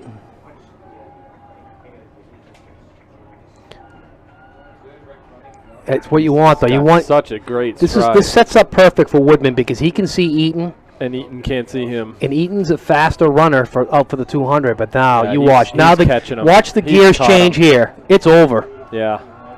You might see your first sub 48 right now. And he's got gears that no one else has got in this race. He's only junior. And this is Noah Woodman from Pinkerton. Oh, 49.37. So not as fast, but still, very fast. a win is a win. Uncontested. For Noah Woodman.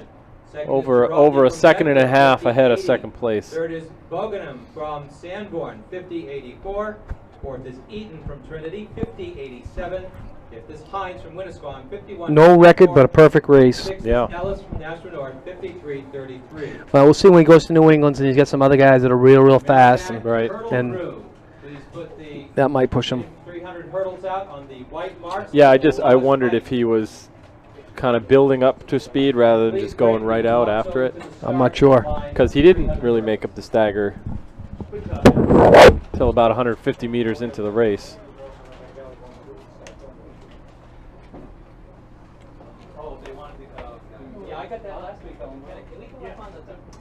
Next event we've got on the track is the girls 300 hurdles. We have the girls and Our boys first heat, we have 800 DeCoste from Alvern, 800 Clooney from meters. Spalding, Please begin McKenna checking from in at the Kingswood, first Drew stand. from North, Girls and Chatigny boys, from Kingswood. 800 meters. Please check in.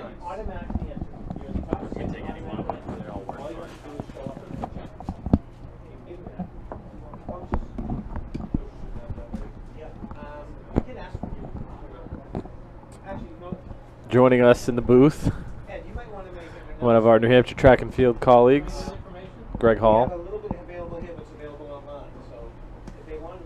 He might not talk, but he'll at least be listening. It's been a good meet so far. A couple of good races we've seen. Tell you, that last 400 was a fun one to watch. Noah Woodman is something special. It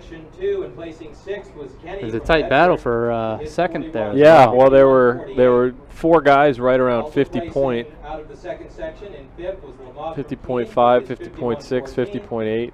Yeah. Fourth was Eaton from Trinity, 50-87. Yep. Third, Boganum from Sanborn, 50-84. Second, Giraldi. But I'd be interested to see what he can do next week in New England's. It's too bad that his 48 seed time won't go into New England's for him, because that would put him in a better heat. Right. 49.36 is decent, but probably wouldn't put him in the fast heat. I'm sure he'll still get pushed a little bit next week, a little bit more. Yeah. Tell you, next week the 300 hurdles will be interesting, just with Massachusetts coming down from the 400. Right.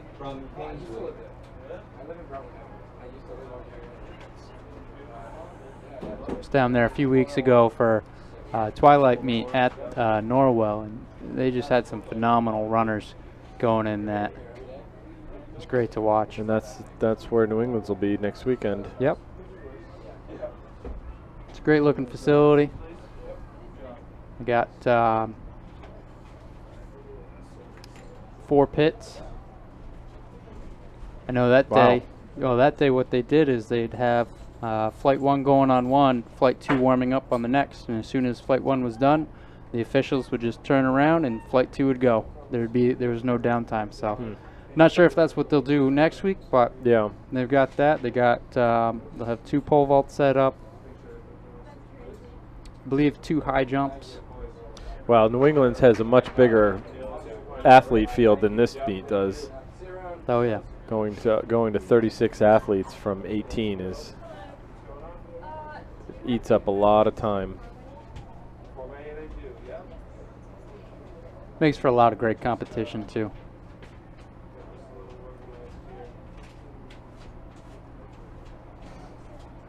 Waiting from the go-ahead for this first heat to get started. Yeah, looks like hurdles are all set. Looks like we're about to get going with it. Officials getting into place.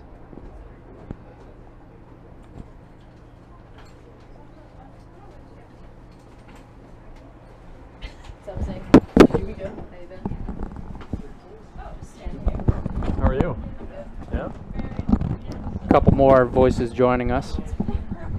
Coming back, Kendall I should say. Westhoff and Hannah Parker rejoining us. Hello. Hello. A few events ahead of where I'm sure they are interested in. Although you got to be interested in the hurdles, right? How can Yeah. you not be? Not to mention the great view up here. Definitely. Should many high school 800 runners become 400 hurdlers in college? Not this one. Not that one. How many heats of this are there? There are 3. This is the first of 3. First All right. halfway Yep. through. Well, and then 3 boys, so 6 altogether. This is Ryan through 168 and Jazz. Kristen DeCoste. Alvern out in front. DeCoste. And she's over the 8th hurdle. All right. First across the line. For the Under time 50. Of 48.41. Second is Chitake Winner of the from first heat. Kingswood, 49.81. Third is McKenna from Kingswood, 50.66. And in fourth is Drew from Nashua North, 51.09. Probably going to take about a 46 to make New England, so they're a little bit outside of that range. The next heat from Exeter, Carly Langevin. From Merrimack Valley in lane 2, Caitlin Koval. From Spalding in lane 3, Sauhegan in lane 3, Elise Lambert.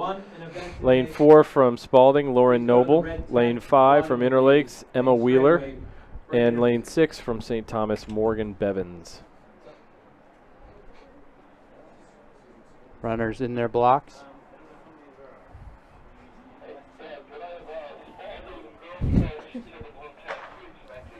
And they're off. Heading to the first hurdle. Now, Dave, tell us a little bit, how important is it making sure you get your steps perfect for that first hurdle? Well, if you have any hopes of building up speed and accelerating fully in that first 100, you need to hit that hurdle in stride. If you have to stutter or slow down just a little bit, not only is it tough to build up that speed again, but as you see every other hurdler go by you, it's kind of mentally defeating as well. Now got the hurdles evened out. Got a good look at our leader. The best hurdlers can hurdle with both legs so that if they are not in stride, they can just switch. And over hurdle number 8. That looks like Interlakes? it was Sauhegan, I think. I'm sorry, Spalding. Lauren Noble, 48.20. So just a little bit faster than that first heat, but still outside of what I think is going to take to get to New England's. Langevin from Exeter, 4th in 48.98. 5th is Lambert from Sauhegan, 49.35. There's a little bit of hesitation in Merrimack Valley, 52.16. in that heat going into that first hurdle. These are the finalists for Yep. the boys triple jump. So You time kind is, of saw it across the board. again, time winning that one would be 48.2, Yeah. 2.0, and then 2.9. That'll come into play with this last heat. Carol from Pinkerton. Terry In this last heat, we've got Grace Baker from Portsmouth, Claire Russell from Monadnock, Dominique Biron from Bow, Maria Verga from Pinkerton, Katya Rocco from Salem, and Sayuli Wright from Merrimack. Grace Baker from Portsmouth last week winning the event coming out of the slower heat, And in section 3 is totally Baker from taking the Portsmouth, entire Russell field from by Monadnock, surprise. Byron from Bow. Got lane Verga 6 from out Pinkerton, fast. So you can see there Rajko from in lane Salem, 3, Bo, Dominique Biron, from Salem, and Wright from Merrimack. and Maria Verga from Pinkerton in lane 4. Those are the two favorites, but lane 6 running very fast right now. Sayuli Wright, the hometown girl from Merrimack. And she must be feeling comfortable on Yeah. her track. She's got that crowd behind her. She's looking good, as long as she can keep it up. It's a great Yeah. lead. How do you pronounce her first name? Cioli, thank you. And it is Cioli. Sayuli Wright, wow, 45-112. It's Cioli Wright from Merrimack. 45.18. 45.18. Second place, Salem for Rocco. Biron from Bow in third, Virga in fourth. Fourth is Russell in 5th, and Baker in 6th. Fifth is Russell from Monadnock, So those are your top 6 who move to New England's next weekend. 47-58. Up next, the first of 3 sets. All right, well, they're setting up the hurdles for the boys' height. Just want to thank our sponsor for today. Meet a Champ sponsor is T-Pin, Trigger Pin. Make phenomenal rollers. They make them. The guy actually started it in his own basement, making them handmade right here in New Hampshire. So, pretty great company. Personally, I do use a roller. I wouldn't promote something I don't use myself, but I've enjoyed my experiences with it. I wondered. Yeah, you can pick them up at Runner's Alley. I know that. That's where I got mine. Tying it all together now.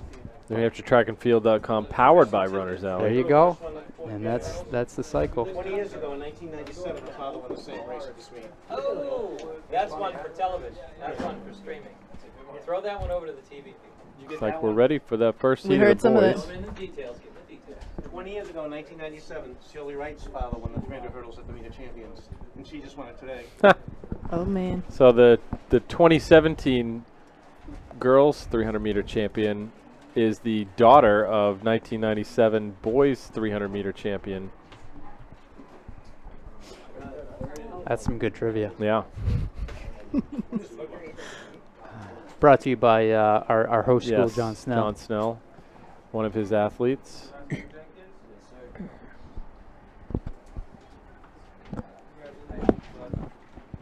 John, was that Jason, right? Yep. In this first section of the boys 300, Patton from Exeter, Hodge from Pinkerton, Seleni from Pinkerton, Inglesby from Prospect Mountain, Bayless from Merrimack Valley, Vanderslice from Exeter. That all came out of section 3. All right, looks like we got our boys backing into their blocks now. Jason Wright is a year younger than I am. How do you feel about that, Well, Zink? the fact that he has a high school kid and I don't even have a kid yet. So. Guns up. First heat is away.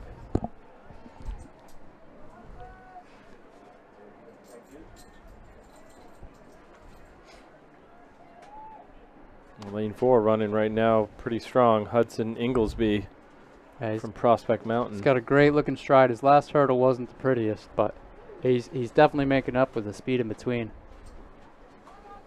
Ooh, couple hurdles hit there. Able to maintain your momentum going over the hurdles is very key.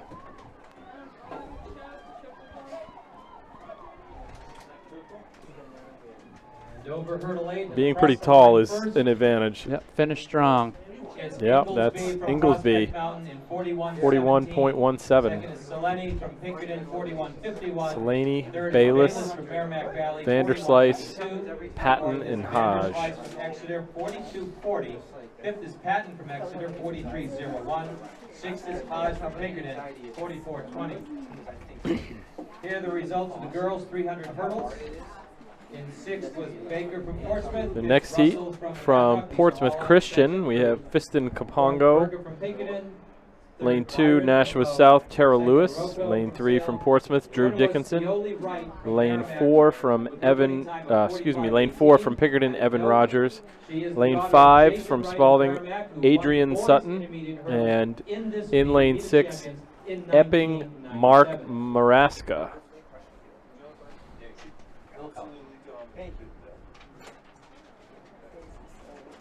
Guns up. Good start. Looks like we got an empty lane. It's like lane 2. Yep. Terrell Lewis from Nashua South. Pongo from Portsmouth Christian, Lewis from South, Dickinson from Portsmouth, Rogers from Pinkerton. Right Sutton now, from Rogers Spalding, from and Pinkerton Roscoe from Epping. has a slight lead. Or maybe dead heat with Dickinson. It's a close one. Yeah. All 4 of them really close. And Maraska from Epping and Rogers from Pinkerton. And it went back and forth And on that's that, but it looks like it's Rogers.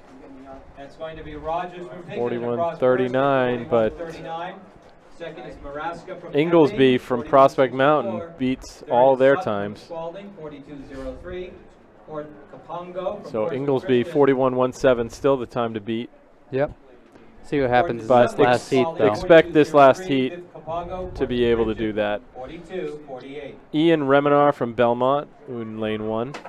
We've got Adam Spencer from Pinkerton in lane 2. Oliver Thomas In our third and from final Trinity section, in lane 3. Billy Powers, the 110-meter hurdle champion from Winnicott in lane 4. Orion Klahar from Co-Brown in lane 5.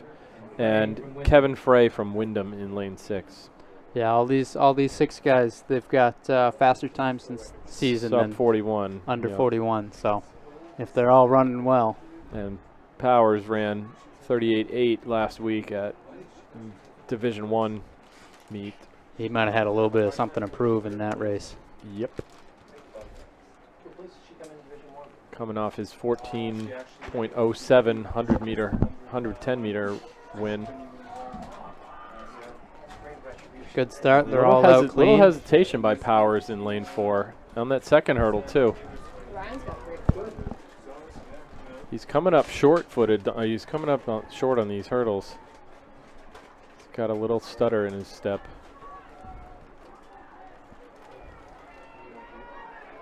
Yeah, around the turn, he's still out in front. He's such an efficient hurdler, though. He can make up for that little stutter.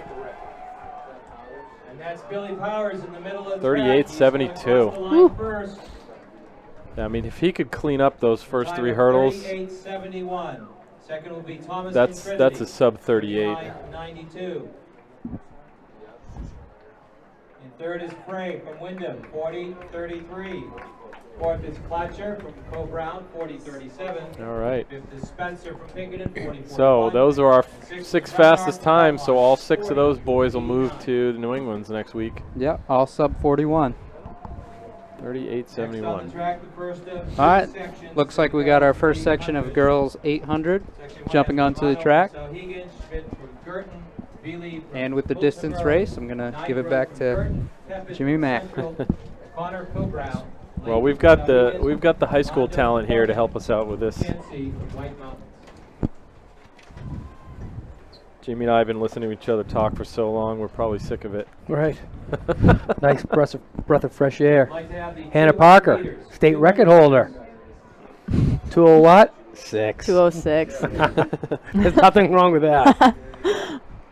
Just been stuck with it for a while now. 200 meters, And Kendall Westoff, 201 800 meter runner. Yeah, who should feel worse? Yeah. Let's see. Please check in. Not really.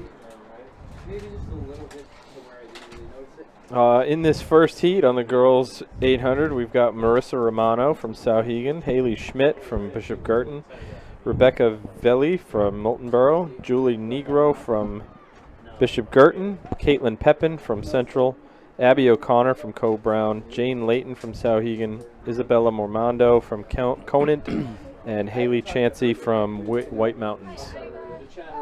Although looks like one of those girls is not on the track. There's only 8, so 1 scratch.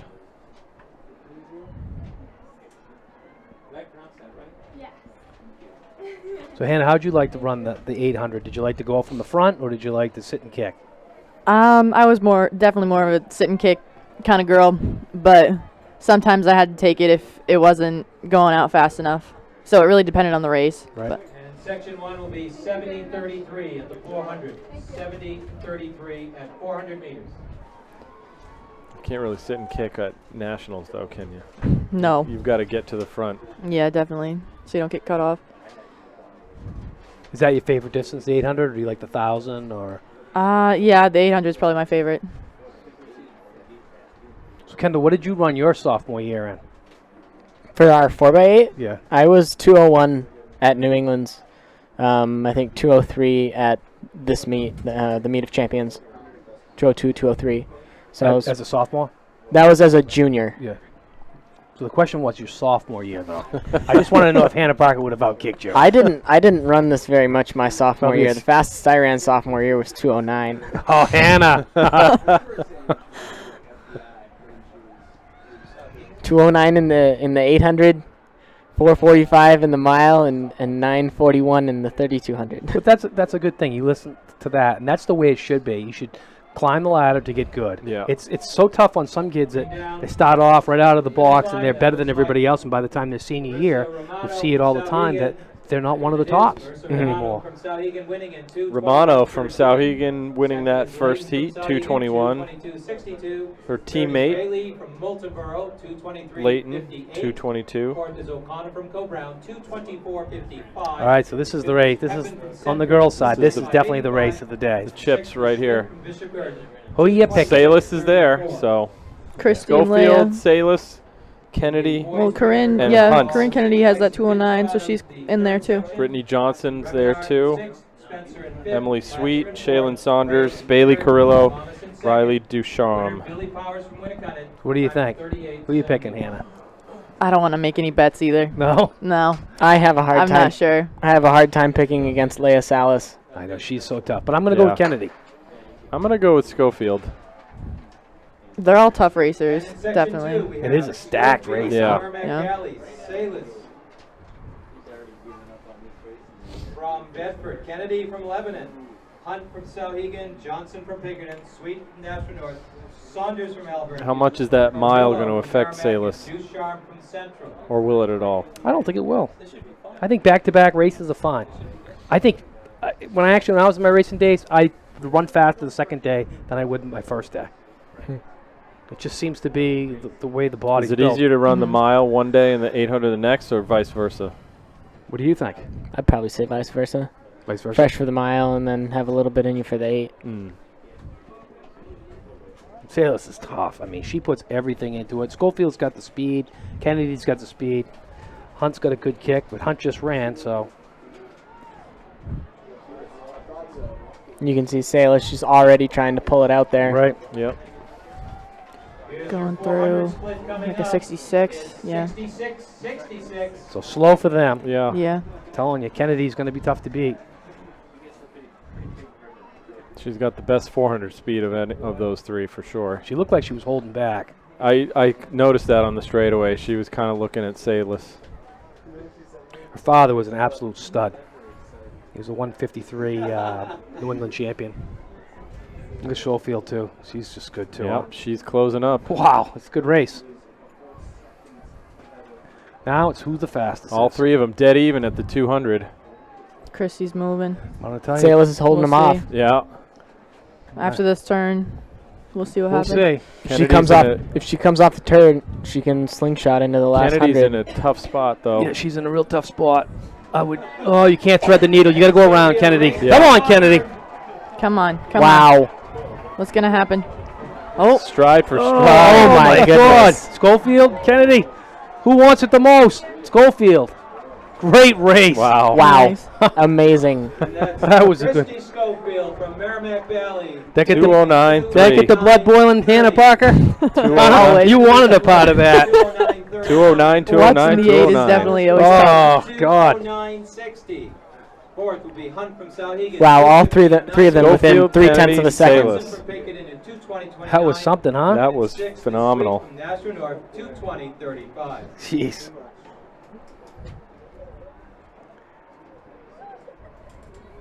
And now here we're looking in the first heat of the boys 800. Keep an eye on John Allard on the inside, lane 1. Yep. He could be looking to compete for top 6. Definitely looking at a spot for New England's, hopefully for him. Colm Sane from Hanover on his shoulder. James Elmore from Monadnock. Eric Little from Dover. Zach Hartman from Portsmouth Christian. Hunter Burns from Kearsarge. Ben Garfield from Derryfield. Dylan McLaughlin from Moultonborough. And Colin Connery from Concord. See, no matter what, this is going to force the next heat to go fast. Because Yeah, now it's not messing it around. is. Look at him. Already, yep. Already out there. He's looking to probably hold steady 29s for 200s. Oh, a little trip there on Connery. Lindsay from Pelham, 5 feet 2. It's like he clipped somebody's foot coming around. They're out in around 28 seconds. At least Allard is. They're probably around 29. Second was Perling from Pelham, 5 feet 4 inches. And your winner was Sydney Lewis from Nashville South for winning jump 5 feet 4 inches. Allard looking really very comfortable out there in front. Behind him, that's Ben Garfield from Derryfield. And Allard is through 57. in 57.5. Yep. So right where he needs to be. Nothing wrong with that. That's exactly where he needs to be. If he can run another one of those, he's at Looks 155. Looks like he put on a little speed burst, Yeah, too, 'cause around the turn. His first 200 was really good, and then his second 200 was kind of slower. But now he's definitely He accelerated he is around looking that good. turn. Yeah, he looks like he's still moving after that turn. He's putting the pressure on this first heat. Going That's what through he wants to 600, do. 126. And if he can run another 29, that's 155, right where he wants to yeah. be. That's putting the pressure on that second heat. Big time. Well, and they don't have him to run against, too. He can do this. No, just put it and all into He's this got right them here. Hell of a run right there. right where he wants them. All the way through. Looks like he's tightening a Here we little go. bit. Yeah. But still, he's putting up a great time. Oh, my God. Definitely. There it is, 155. 156, 16. Yeah. Yeah. Yeah, that will keep it honest. Yeah. That will definitely keep him honest and should get him into the top 6, maybe top 3. So I'd have to say Zepp is really going to have to, I mean, he's fresh. Bellamo, I think, still got plenty in the tank. Richards is in there, so this is going to be a good race. Prince from Portsmouth, Prince Richards, is tough.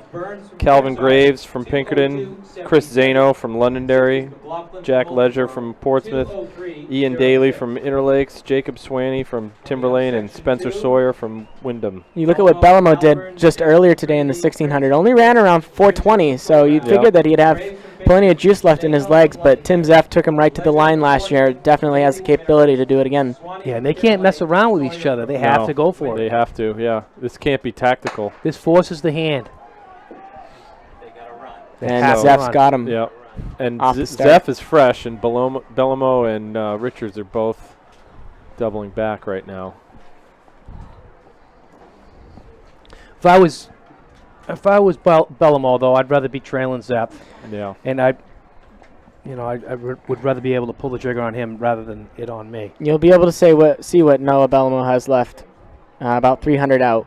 About 300 out, he'll start to move if he has anything left, and if not, you'll just see him. He won't be able to quite get to Zeff.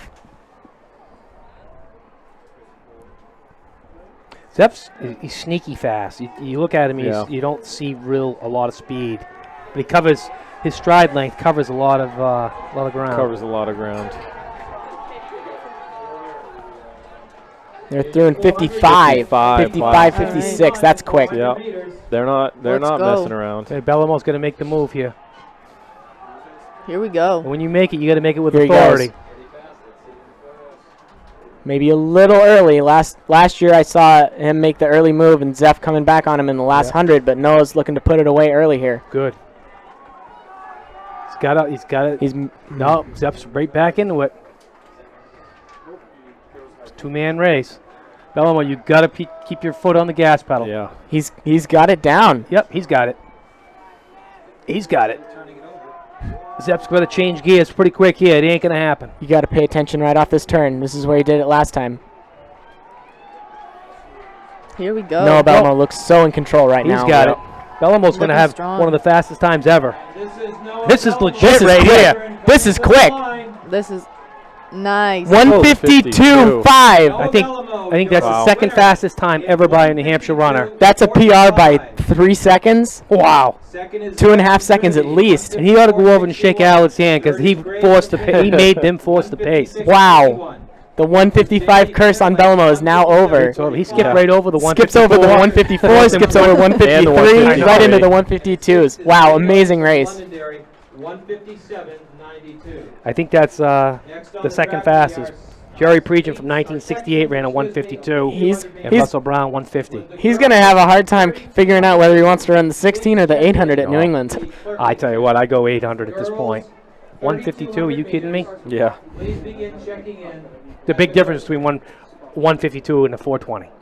It really is. He's run a 418. I could see him going 416, but still, 152 is very fast. If he had ran a 414, I would give it more consideration, but a 152. Yeah, he's got the jets. I mean, he's got a great kick. You're born with a kick like that. He's got good form. He knows what he's doing. He's run the 800 a lot. Props to him. That was the most hard I've seen today. I mean, he went for it. So much for doubling. You can do it. Yeah. A 420, 152 double, not too shabby. No.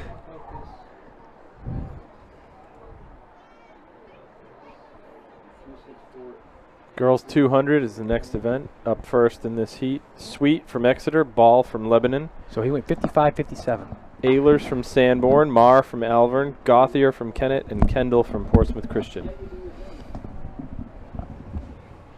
This is section 1 of the girls. Sweet of Exeter, Ball from Lebanon, Ellers from Sanborn, Marr from Alvern, Gauthier from Kennet, Kendall from Portsmouth Christian. All right, because you're going to have to take my spot for the 32. I can't be here. All right. And on the inside, it looks like that was Camille Sweet from Exeter. I could tell Hannah Parker's blood was boiling. And Yeah. she wanted You- a part of you that. could see her arms moving as they were racing. Yep. Third is Ball from Lebanon, 27.75.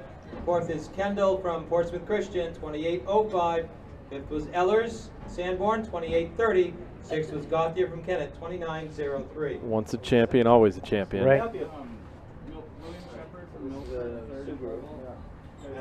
152. Yeah, You that's know? crazy. But Allard forced those guys to run. He that. really did. He really yeah. did. Dropping a 156. Would he end up in that finishing? One, Third or fourth? I want to say fourth. Fourth. Yeah. You could see the hesitation on Westhoff when you asked him what he ran in the 800 as a sophomore. I was trying to bait him in there. He skipped over that first. But I just want to see. Because I'll tell you what, most boys don't run 206 No. as a sophomore. No. I'm A lot of willing boys to say can't run, 95%. A lot of boys can't run 206 as a senior.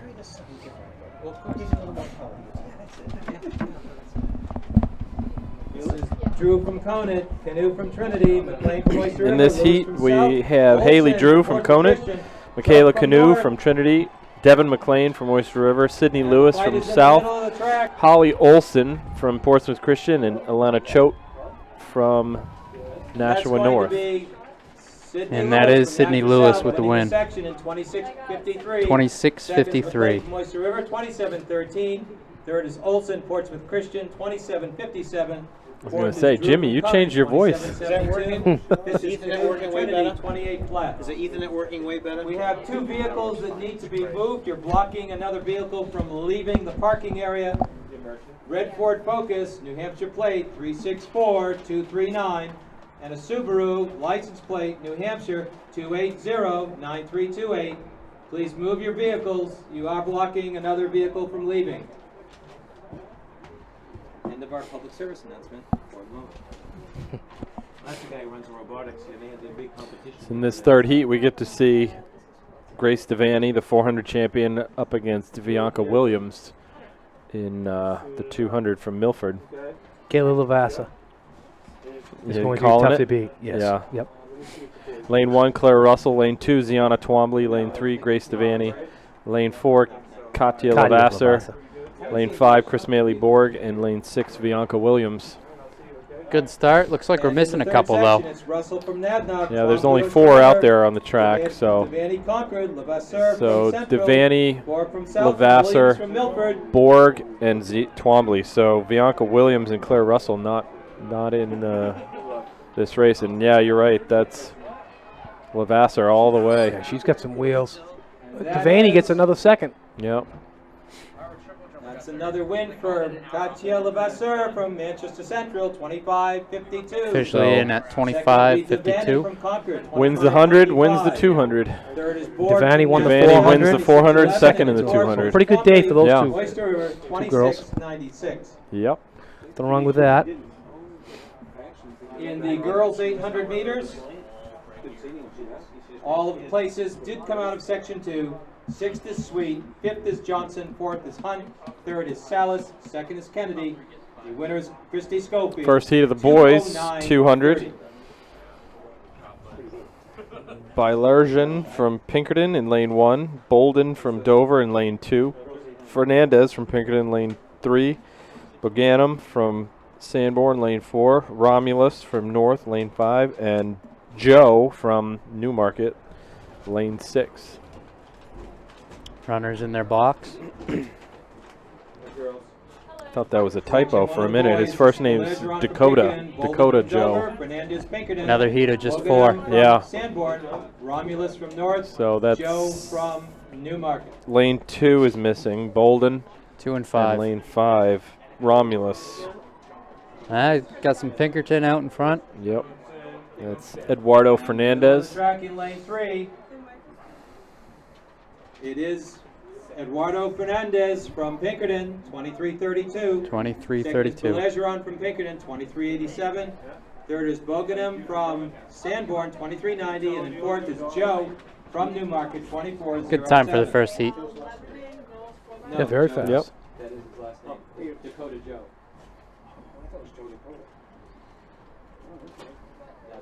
Somebody in here, Coach Hall, I think has your matched Coming up in section your 2. PR 2291. Something like that.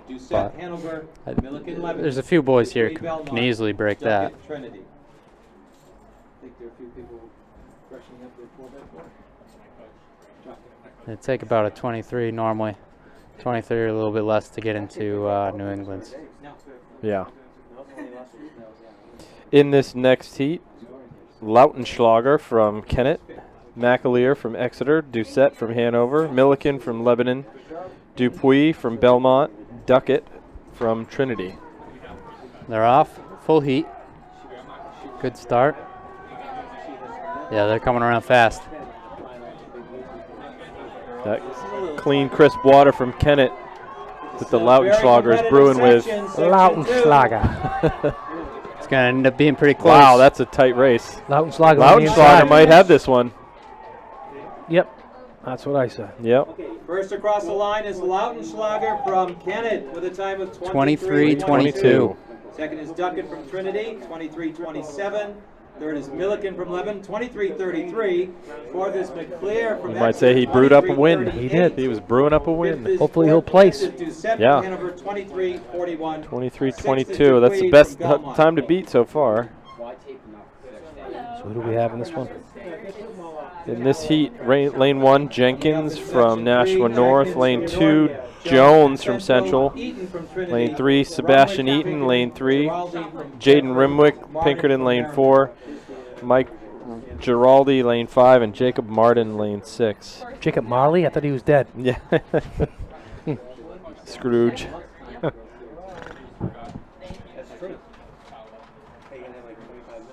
Jaden Rimwick, the fastest seed time coming in here, just over 22 seconds. 22:05. Two studs finish first and the races for second. Should be a good race with Eaton. Yeah. Looked like he was struggling a little bit at the end of his 400, but 200 for him is does in his sleep.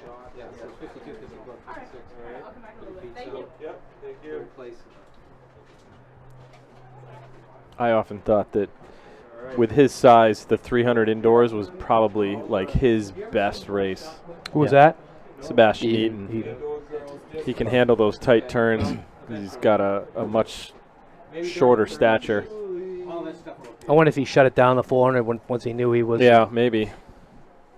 Knowing that he still had a 200 and a 4x4 to come. They're off. Missing one. Yep.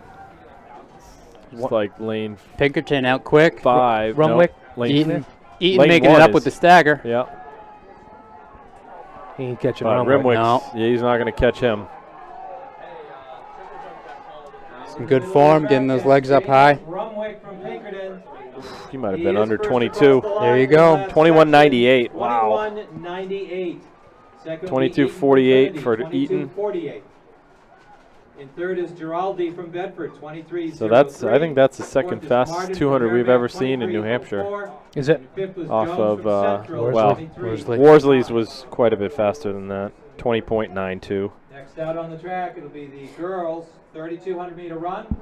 With the boys' 3,200 meter As fast as that run, looks, please check in at the a clerk's second desk if you have not already done faster so. than that was Dominic Worsley. Boys, 3,200 meters, please check in. Absolutely A full incredible. second in a 200 is Yeah. like a ridiculous amount of distance. It's like 20 meters or more. Well, that's like finishing and then turning around and watching everyone else finish behind you.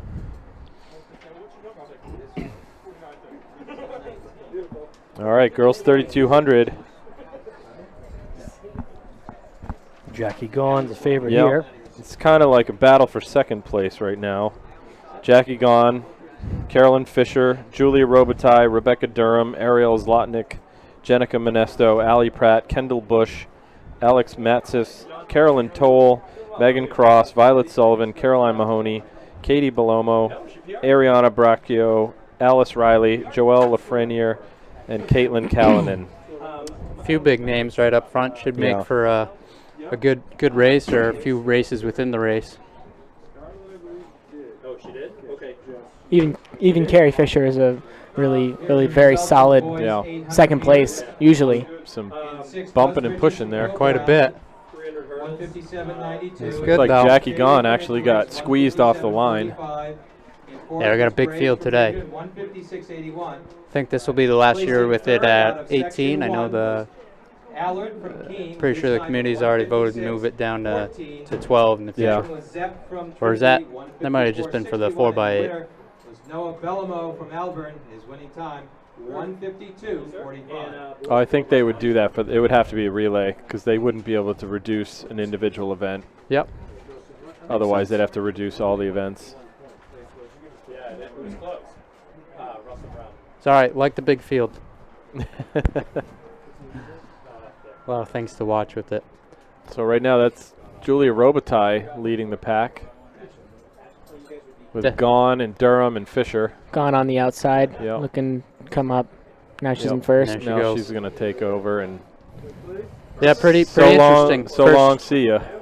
First lap, and there's already a little bit of separation forming. Yeah. Good 15, 20 meters. First lap in around 76 seconds.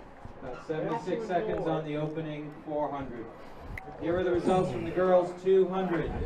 And Gaughan can just rip those off for the rest of the race. She doesn't have to slow down. Sixth was McLean from Oyster River, 27.13. Yeah, I can tell she's already getting a little bit of separation out front. 96. In fourth, out of section 2, Sydney Lewis from Nashville South, her time 26.53. But she got pinched right off the start and had to make her way through the crowd. 26.11. Second was Devaney from Concord, 25.95, and your winner. Fisher is by far the tallest of the top four. Yeah, just a bit. She's got an extra head on all of them.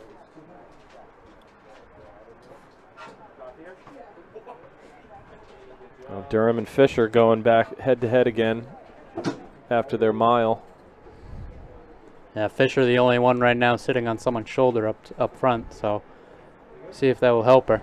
Looks like she might be, nope, just going to sit a little bit more. There she goes.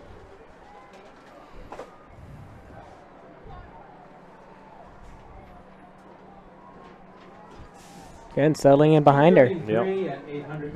That pushed him back up. Another 76 for Gaughan. And then we got the whole pack coming across now, 244.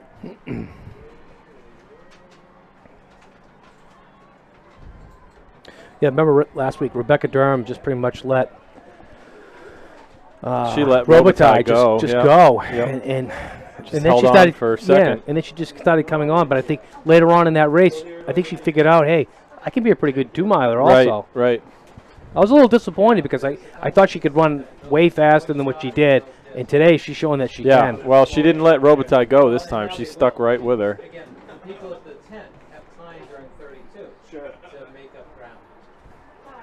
And if you're her knowing that, do you sit on Robitaille or do you just go? I would just go.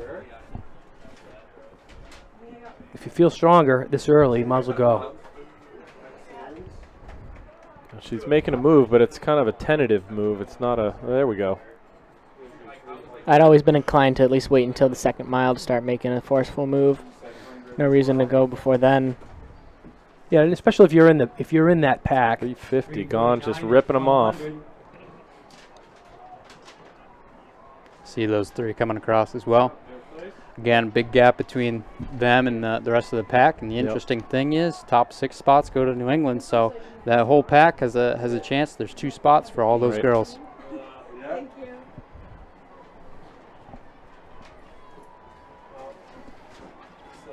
It's like Zlotnick, Pratt, and Monesto right there in the mix.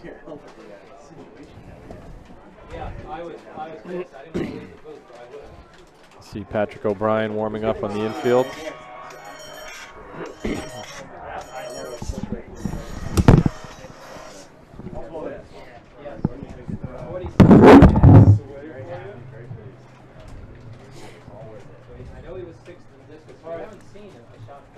It's getting a little bit darker. Maybe some showers in the forecast. Yeah, we've had some dark clouds kind of approach over the last hour or so, but so far they've held off. Keep things cool for these guys, though. That's good for them. Yeah.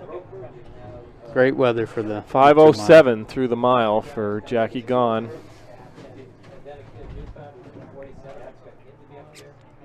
This race is definitely for second place.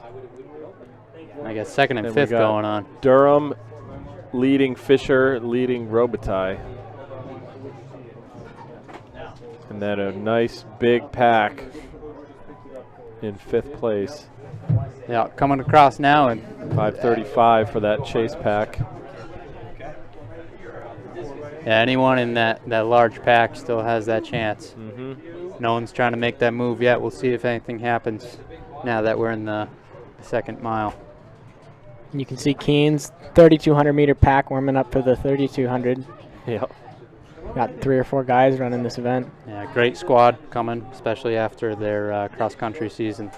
They've got depth in the distance. I think a couple of these guys actually were in the 4x800 meter that placed first earlier today. Little meet a champion sandwich. First event, last event. Well, almost last event.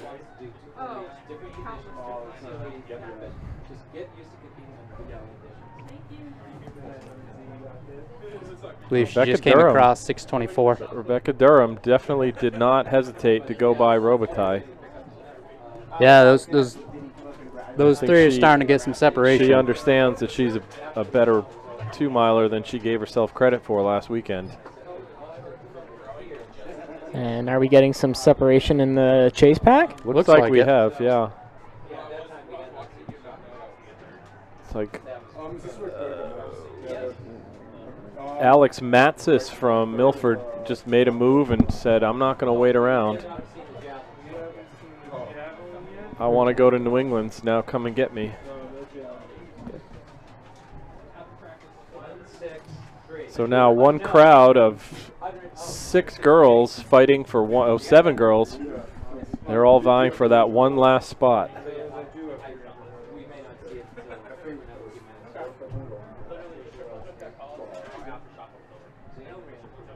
Here comes Gahn. She's got 2 laps to go. Looks like she might have a little bit of traffic in front of her, which could help her. It's only going to make her run faster. Gives you a target to reel in and keep working down on. So.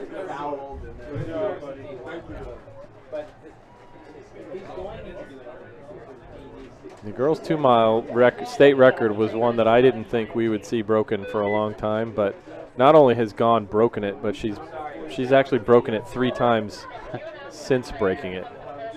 And she's only a junior. And she's only a junior. We need the trainer to go to the finish line area. I mean, I would imagine she's probably going to skip New England's to go to nationals. I can definitely see that. And Tempo New England. She might be able to. Oh, right. Tempo New England's. She could go under 10 minutes at nationals. Well, definitely. She's already gone 10:05. 10:05, yeah. That's phenomenal. So we now have our top 5 kind of defined. There's still a battle for third, but definitely a battle for sixth. They're really spread out too. It's actually hard to tell. So Durham's in second, then we've got Fisher in third, Robitaille in fourth, Matsis in 5th, and then there's three still chasing. contending. That's from Concord, Monesto, Kendall Bush from South, and Megan Cross from Pinkerton.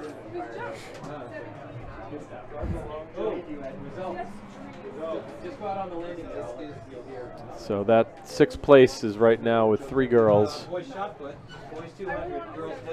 And where is Jackie gone? Oh, there she is. Okay.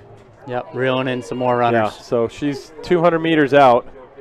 She's at 9:32. 200 meters out. Yeah, 9:33. So she's looking to go 10:0, under 10:10. Low 10 minutes again.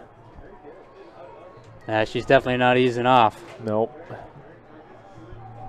She started lapping the field at the right time to kind of give herself a little some targets to chase down. She's into the last 100 meters. Yep.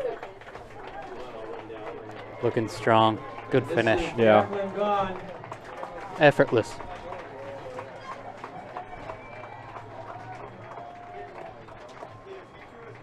.10:09.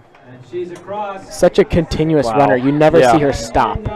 You never see her stop moving.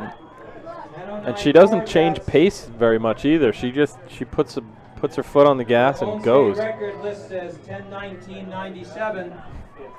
10:09. 10:09.4 will be a new state record in the girls 3200 for Jacqueline God. So Rebecca Durham pulling up here for 2nd place. Great time for her too. 10:43, 10:42. Yep. Caroline like Fisher. 10:42 plus. Yep. Caroline Fisher, 10:46. 3rd will be Fisher from Bishop Burton, 10:46. Robitaille, 10:49. Robitaille from West, 10:49.4. Got our 5th place coming in now. Yep. There is Alex Matsis. And 5th is Matsis from Milford. it looks like Kendall Bush going to get 6th place, 11:03. So there's your top 6. Yep. Will the girls 4x4 relay teams please begin checking in at the clerk's tent? They ran as a pack for a long time, but they definitely ended up getting pretty spread out in that second mile. They started to stretch. Here are the results from the boys' shot put. Right around that time where Matsis made her move, they all decided, well, I guess we're not gonna wait till the last minute to turn this into a sprint. Georgia Ruckus from Newfound in 47.9. In 3rd is DeFlorio. All right. 48 feet.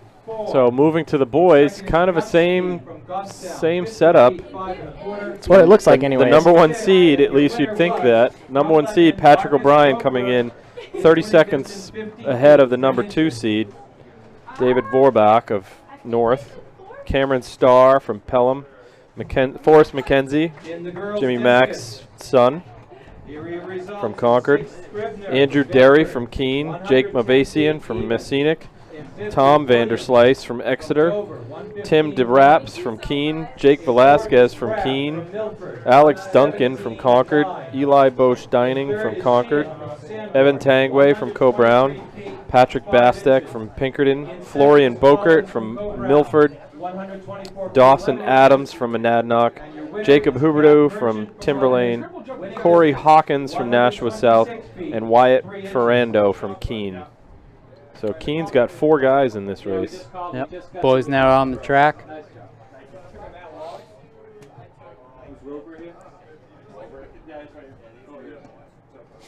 And right now you can, not almost certainly, but pretty confidently say Pat O'Brien's going for the win here. But the question you ask yourself is how fast is he going to go? Is he going to actually try to go for sub 9:10, or is he going to be more around 9:20, running 70-second laps or 68-second laps? Right.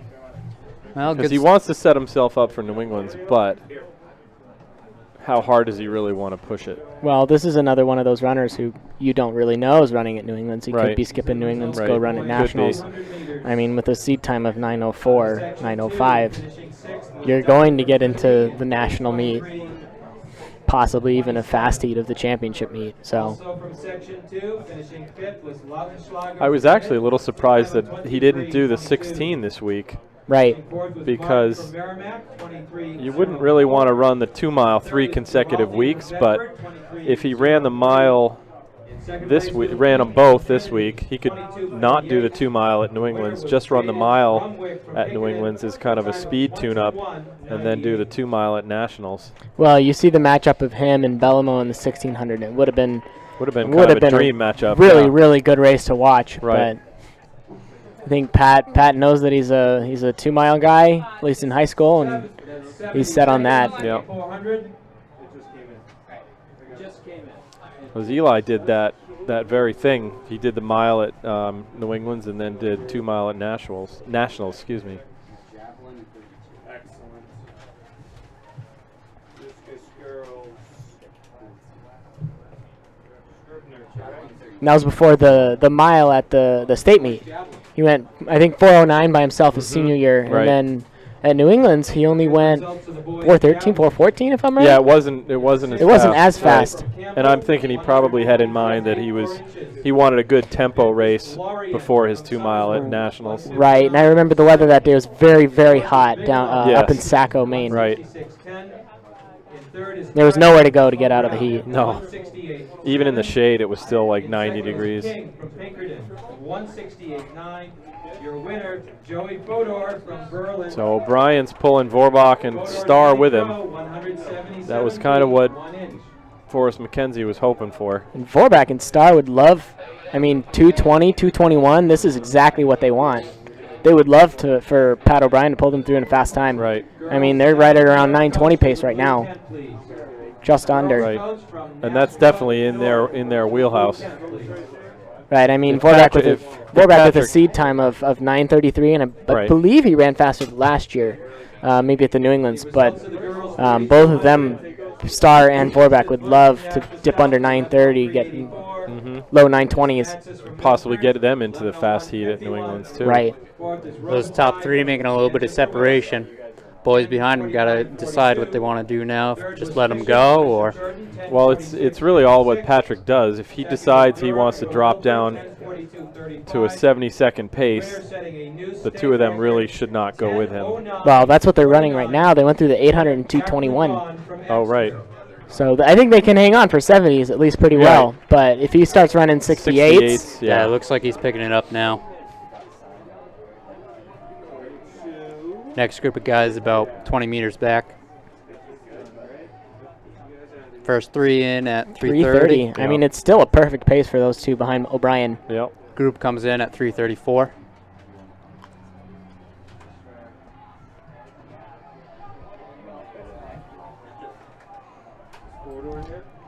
O'Brien by himself should be pretty comfortable running 9:20. Yeah. And then you think he should be able to get the kick, beat out Vorbach and Starr, but they're still going to be plenty happy with a second and a third place finish between the two of them and a low 9:20s Cameron Starr has deceptive speed. Mm-hmm. He was part of their 4x8 at the Division II meet, and he ran about a 156.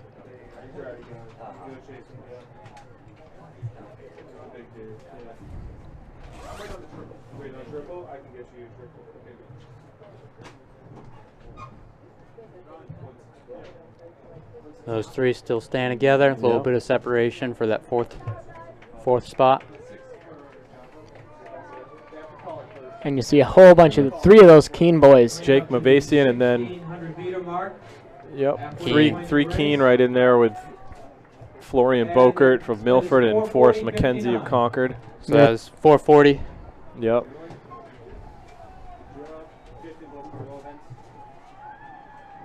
I wouldn't be surprised to see Pat O'Brien start dipping down into the 68s now. Just try to put some distance between him and these two boys. That was a good mile for Vorbach and Starr.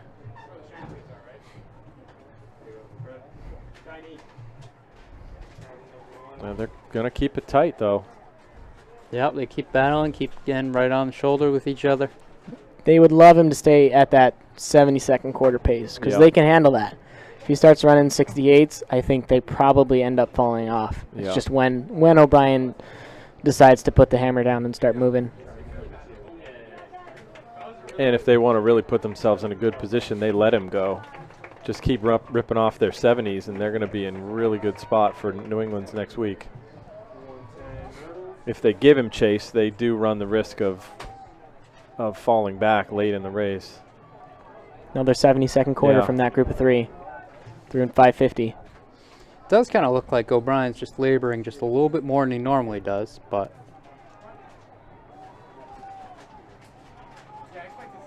I don't know. 72nd pace by yourself isn't easy, but he should be able to handle it. He's only got less than 3 laps to go. He should be fine. Yeah, he still looks fine. Cameron Starr is really starting to shake his head. Right, head moving up and down, you can tell. I think this might be a little bit too much for him. 4x400 teams to check in. And Vorback, it's hard to tell sometimes with him, but his stride will just begin to slow down. Yeah. That's really the only marker that you can see when he starts to fall off. Starr will start looking down at his legs. That's kind of his tell. He's doing it right now. Just did it. Right on cue. Moving his head back and forth. His head's shaking a lot. Vorback's just got a poker face. Just sitting there behind O'Brien. They actually slowed down a little bit on this last lap. Maybe a 71. But still. 800 left. They're right on 920 pace. So the top 3 have passed. Looks like our Bokert of Milford and Jake Mavasian are in 4th and 5th, and then Forrest McKenzie's right there with, I would have to say that's Jake Velasquez because he's the only freshman in the field and the smallest kid on the track from Keene. O'Brien out front does look to be laboring just a little bit with 600 to go.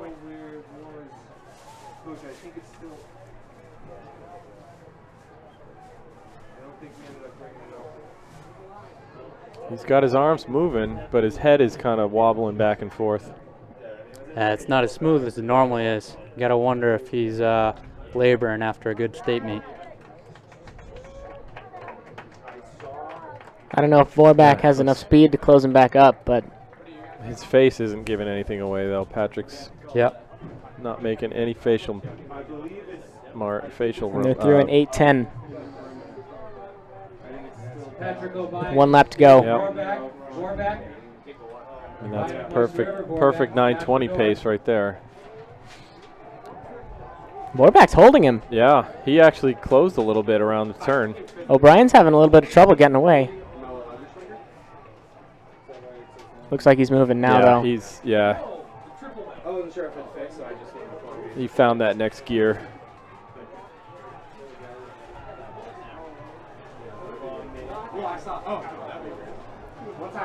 Vorback, though, is going to run a 920. Sub 930 for sure. 920. Yeah, looking at a good time.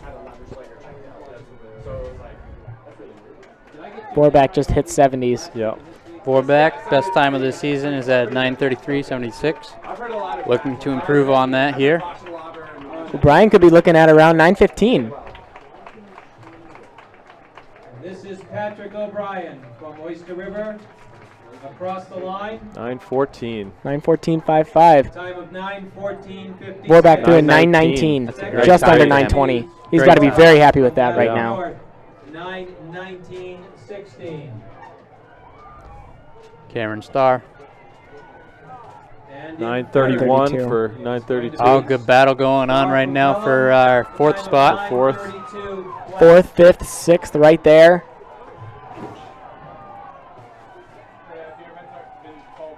.45, 46. Bokert from Milford, 9:44.95. Velasquez from Keene and McKenzie from Concord, 9:46. And in 6th will be McKenzie from Concord, time of 9:46.33. So those 6 will move on to New England's next week. So Jimmy Mack will be taking the trip to Norwell, Mass. And the very best part of the 3200, lying in the grass right afterwards. Not thinking about knowing anything. that you're done. Next out on the track will be the first of 3 sections in the girls. All right, so it looks like we're going to be moving into our last events of the day, the 4x4. Section 1 will be Monadnock, Spalding, Merrimack. Right as the boys 32 wraps up. Last event on the track. Be 3 sections of it. Looks like all the field events are done too. So this will close us out. Thanks very much, Kendall. It's great having you up in the booth.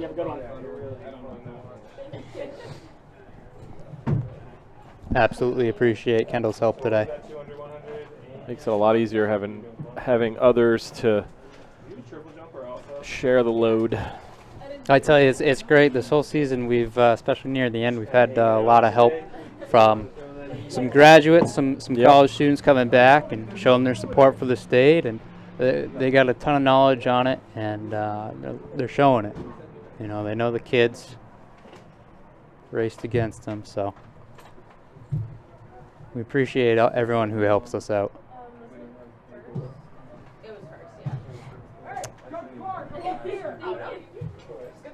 First section, we have Monadnock, Spalding, Merrimack, Memorial, and New Market.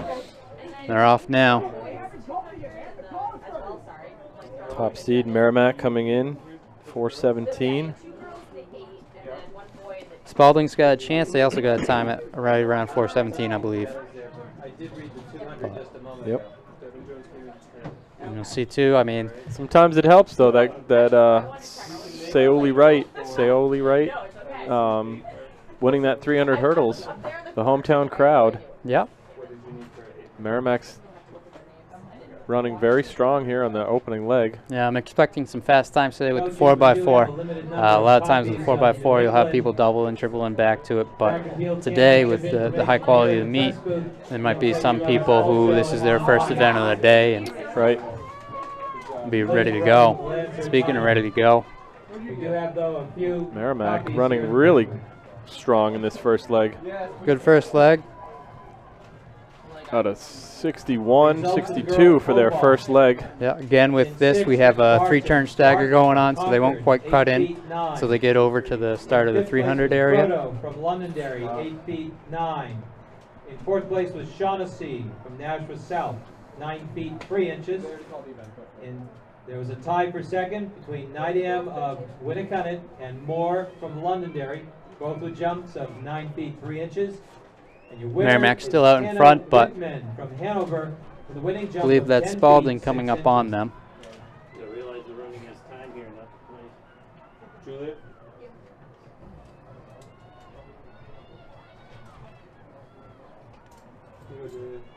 Good job. So here again, our official These results four of getting the a little bit of girls and boys separation from each other, but 2 legs left still. Fifth is Bush from Merrimack in the lead. 5th is Matzis from Milford. 4th was Robitaille from Manchester West. 3rd was Fisher from Bishop Girton. 2nd was Durham from Milford. And your winner, Jacqueline Gone, with your new state record time, 10 minutes, 9.49 seconds. In the boys 32, 6th was Mackenzie from Concord. 5th, Velasquez Quite a big from gap Keene. after that handoff, 4th is but Beaukirk from Milford. 3rd is Starr from Pelham. Memorial making a Second is Warbach move on from Campbell. Jasper North. she's Winner coming was around Chad strong. O'Brien from Oyster River. She's thinking more than one. She's thinking at least 56. Spalding. Right on that one. They're all gaining slightly on the leader. She was already up. Yeah, I was walking by. Pardon me? Yes. Good job. Almost perfectly even spacing between the 4 teams. Spalding and Once again, Memorial congratulations separating a to little the bit top now. 6. Please make sure before the end of the meet to come to the press box for your medals. Top 6 placers, individual events. So and Merrimack relay. Please make sure handing you come off, to the and press that is box to pick Saoli up your Wright, medals. who's going to take the baton for the anchor. Merrimack coming in at 3:13. Spalding right about 3:16. And then the last two, 3:22, 3:23. That's quite a lead now. I'd be interested to know how these teams are making up their 4x4s. I've long thought the perfect combination, and I'm sure I told you this, Coach Hall. Oh, I've heard this a number of A times. 200-meter runner, an 800-meter runner, a 300 hurdler, and then a solid 400-meter runner. That's my perfect 4x4 combination.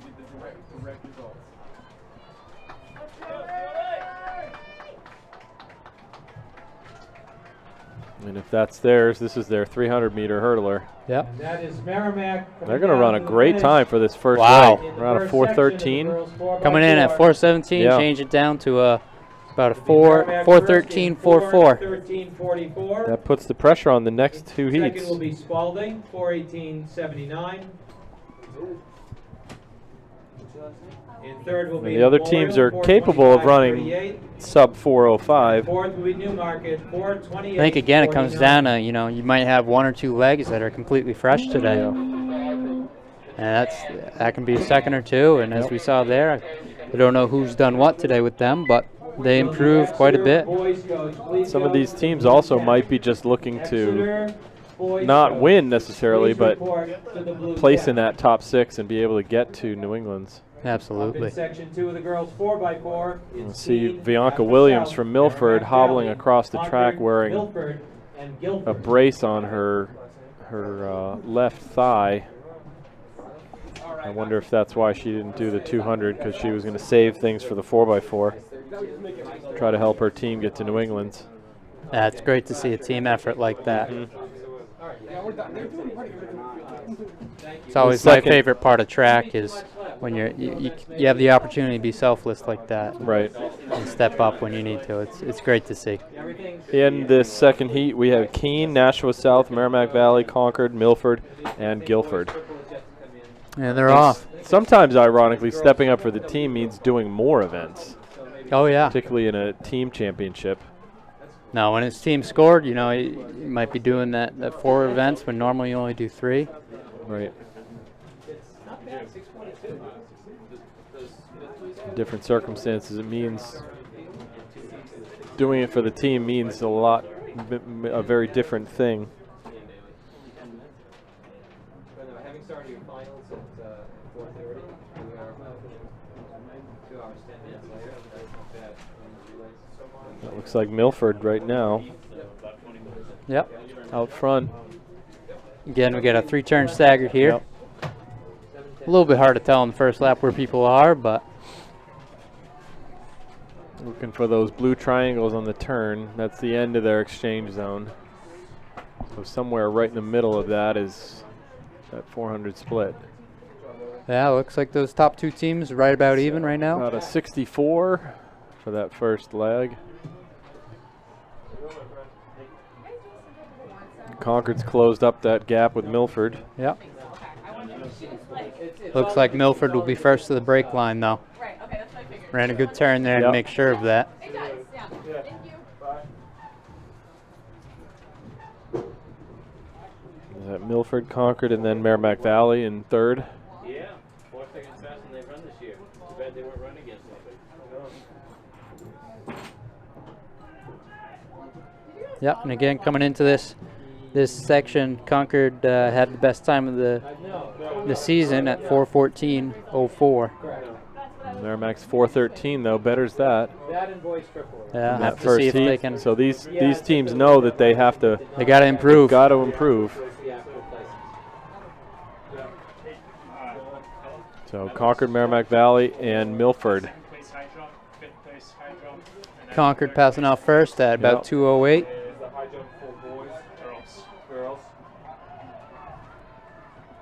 Concord's got the individual 400 winner sitting in their back pocket for that definitely. anchor leg, Grace Devaney. That's going to help.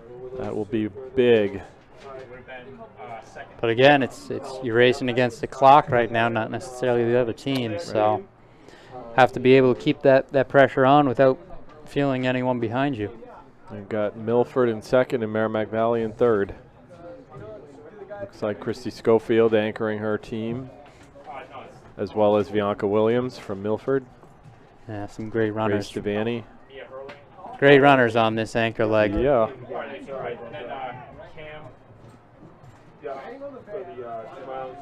So that's Chris Maley Borg from Nashua South making a big push right at the end.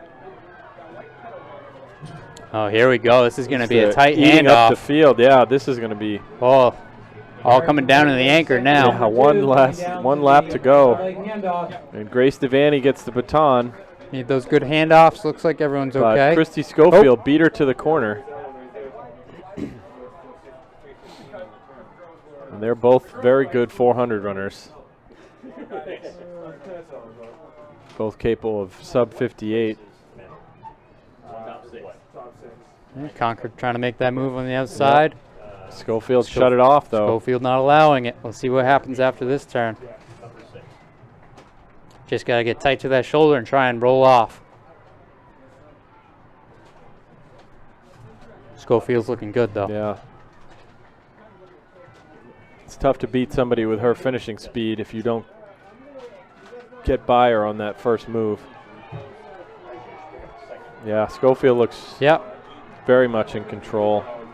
And it looks like Schofield will win the heat. They will beat Merrimack's time. And again, 4:12, not by much though. We're seeing some improved times again. 4:12.24. And then 4:13 even by Concord. Guilford in third at 4:18. Keene 4:18. Milford 4:18 as well. So we got one heat to go. 4:12.24 is the time to beat. In heat 3 we have Salem, Souhegan, Oyster River, Pinkerton, Londonderry, and Portsmouth. Pinkerton has the top seed coming in, 4:01.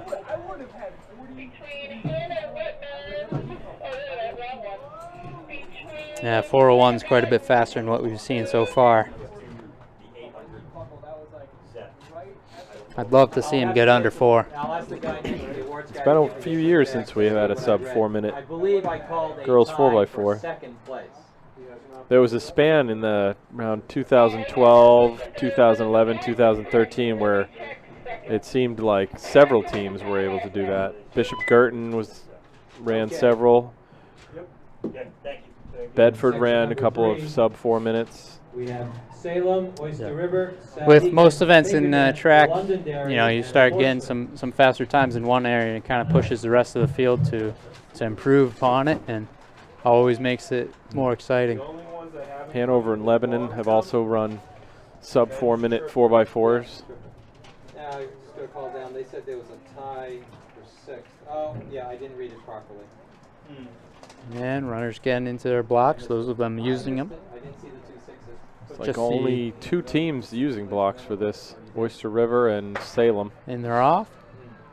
Because the way that John told me to read it was Full section. Well, yeah, that's my fault too. Okay.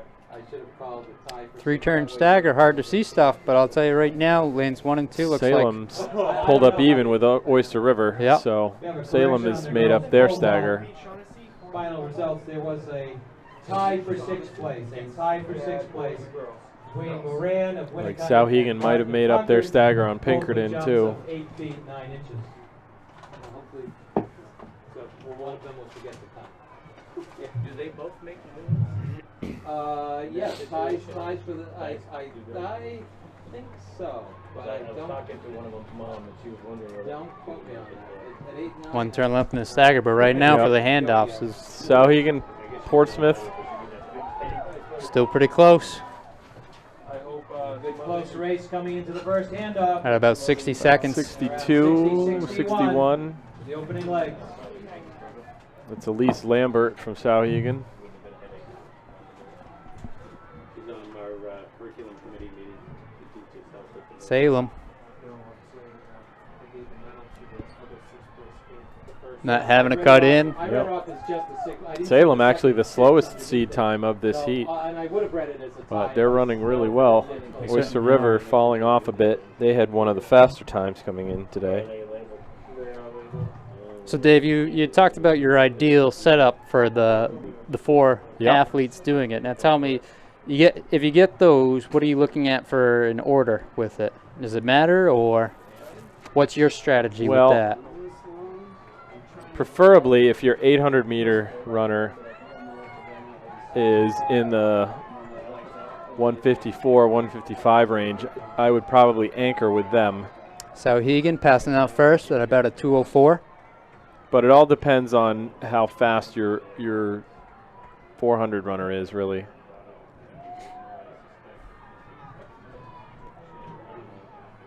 Looks Almost like the girls always I would put the hurdler second or third. Probably the 200 either lead off or anchor. These girls going out hard in their first 200 of this 4. Definitely making it interesting. It all really depends on who the 4 kids are. The strongest one you'd put them anchor leg. Yeah, it's important to get out to a good start, and then you got to have that person who's got that next gear. I mean, if I had somebody like Billy Powers as a 300 hurler, I'd put him anchor because he's just so much. I mean, he's so strong. Going to be a great handoff for the ankle leg. Again, we got 3 girls all packed together. Yeah. Looking at a 305. Pinkerton with a little bit of a reach back for their handoff. I tell you though, those 3, even with a couple miscues there, they're still nice and tight. So Amelia Graves from Pinkerton, Madeline Hunt from Sauhegan, and that looks like Gretchen McGrath from Londonderry. Amelia Baker for Portsmouth. Looks like Sauhegan making the pass, putting herself in second. Sauhegan making a good run at Pinkerton right now. Let's see if she can finish it. Closing it. Oh, perfect opportunity just to roll off and go. Can Graves hold off Hunt? It's Pinkerton, Sauhegan, Londonderry. I think she heard her coming. Yep.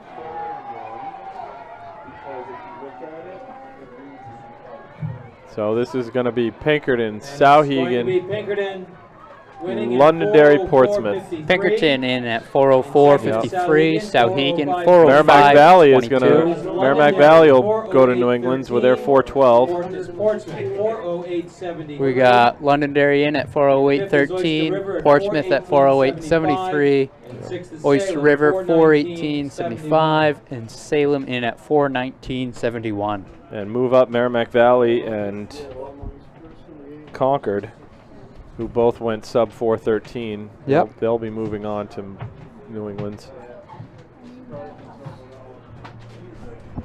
Remind athletes, if you were an event winner today, hopefully still somebody down. And we got the first section of the boys coming on to the track now. Event on the track. Boys 4x4. 3 heats. Yeah, this will be the 1, Hanover, Prospect Mountain, Wyndham, Belmont, Dover, and Monadnock. We've got the last event on the track for New Hampshire this season. Again, you know, we've got kids going to New England's and Nationals, and then on top of that, there's people going, we got heptathlon and decathlon still, so there's still some competition left in New Hampshire, those coming up soon. I believe we also have the Granite State Games. Decathlon. Yep, said that. Prospect Mountain, Wyndham, Belmont, Monadnock, and Dover. Now, Granite State Games are a little bit later in the summer. Yeah. And they are not a authorized event, but still many high school athletes run in them. Yeah, a lot of times it depends what the seniors are doing in college, what their training calls for, and a lot of different factors. So first leg, we've got all 5 of the teams. Looks like Belmont, Prospect Mountain, Hanover. Oh, I've got the list in front of me. Hanover, Prospect Mountain, Wyndham, Belmont, Monadnock, and Dover. Coming in about 54. Hanover getting the baton to their second leg first. This might make for the most interesting break line we've seen yet. A few teams even. Belmont second leg. Yeah, looking Running like strong. he's trying to get around, put himself in the Yeah, second. he's going to take 1. He's got his eyes on. Is he going for it on the corner? Yep. He's keeping that momentum going. Yeah, you don't hesitate and wait. Just go. He's helping his team out in the end. Yeah, he's going to pull Prospect Mountain around him. Both of them are going to pass Hanover. Again, we got some Prospect Mountain again. close teams for a great handoff. We'll see. Everything looked Good pretty handoff clean. for Prospect Mountain. And they were able to get around Belmont again. In 6th is Zhang from Nashua South. Hanover. Now Wyndham's going to challenge Hanover. In 5th is Drew. Top time from this section coming in was Belmont at 3:33.41. 4th is Nippert from Salem. The others right behind had Wyndham at 3:34.08. In 3rd is Redmond from Bedford. Oh, a little bit of a stumble there. Looks like he might have cut in on him a little bit early. Coming around now. He kind of just put some fire into this kid's belly, though. And your winner was Katya Prospect Lasser, Mountain now. Manchester Central. Her winning long jump 17 feet 3¼ inches. Good finish for them. So coming into their anchors, Prospect Mountain, Belmont, Wyndham, Hanover, and Dover. Coming in at about 2:39. It's going to be a great chance again for some more PRs on the season.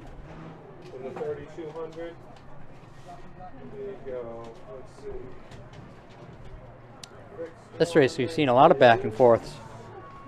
Yeah, Belmont and Prospect Mountain have just been trading the lead back and forth. Both of them right up there. It's like that move, though, was a little bit early. And Prospect Mountain is in a strong position here. Oh, but look at Wyndham coming down the straightaway. Coming hard. Finish. Again, nice. And Belmont. Oh, it's going to be close. Belmont. That looks like Belmont, Prospect Mountain, and Wyndham in that order. Yep, Belmont 3:32.20. Best time for them of the season. Yeah. Prospect Mountain 3:32.47. Again, great time. 3:32.77 for Wyndham. Very close among those top three. Yeah. Hanover in 4th with 3:34.86. 5th with Dover 3:37.93. Up next is section 2. Heat 2 is on the track now. We have in lane 1 Portsmouth, lane 2 Winnicott, lane 3 Exeter, lane 4 Concord, lane 5 Oyster River, and lane 6 Nashua. Again, we've got at least one team using blocks. You see, looks like at least seeing 2. It's always interesting to see who's going to use the blocks and who won't now. What's your thoughts on using blocks versus not using blocks for a 400? Oh, I think it should definitely be using blocks for a 400, unless you are, unless your events are longer events where you're not going to be practicing the block start ever. If you're a sprinter, you should be using blocks for the 400. That's funny. I think I can question. recall one of your sprinters who never did use blocks for a 400. Yes, so. he didn't. Also placing out of section 2, Merrimack Valley with a time of 4:12.24. Looks like Portsmouth, the two boys in back battling each other pretty well. Winnicott's got a strong 4x4 team. Second is Sauhegan, 4:05.22. Winning team was Fastest time of this heat coming in looks like it's 3:31.59. That's Concord. Not to be completely outdone, Exeter is only 100th of a second behind that. So with any luck, we'll get another great finish.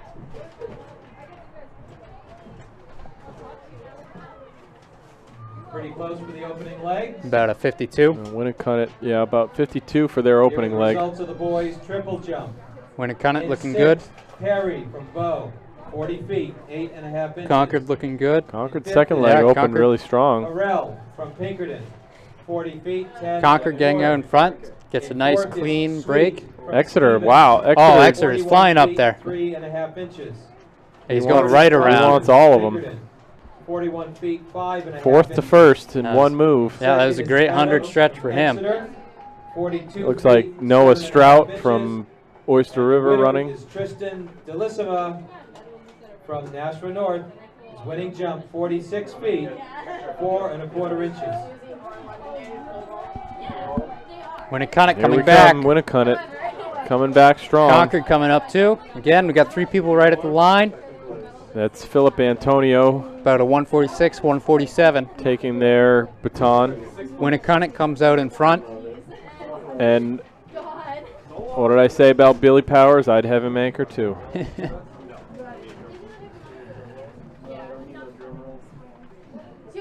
When you got 38.7 300 hurdle speed, why not? Oh yeah. Which is probably about a 50 flat 400 equivalent. Relay, wouldn't be surprised if he was able to get just a hair under that too. Always run faster in the relay. His teammates running strong too.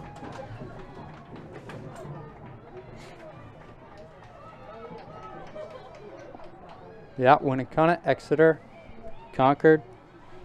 So 237, 238 was on the clock. Winnicott in the lead. Winnicott's best time of the season, 3:32.34. I think they're going to better that one.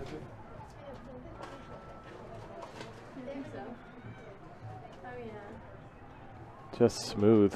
Clinton Mungetta from Concord there, their anchor. He's 52 flat-ish in the open 400. But I don't think he's going to catch Billy Powers.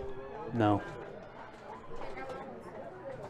And that's Winnicott holding the lead down into the He's final just straight. cranking it on. By Concord and Exeter. They're going to really put the pressure on this fast heat. They're going to run very good. Wow. 328. 328.81 for 8.2. 50 flat. 50 flat for. Second is Concord, 331.21. Third is 50 Exeter, flat for Billy Powers 333. in his Fourth anchor is leg. Oyster River, 333. Looks like for our final section, we've got 2 teams better than that. Yep.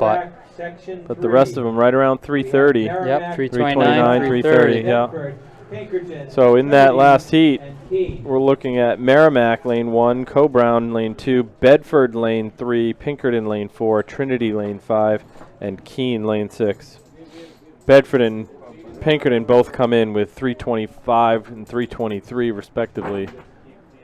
But all those other teams right around 330. So Winnicott put the pressure on those other teams. 328. Yeah. Do a quick shout out to the Sauhegan girls in the booth, picking up quite a bit of hardware, it looks like. I think they had a pretty good day from what I saw.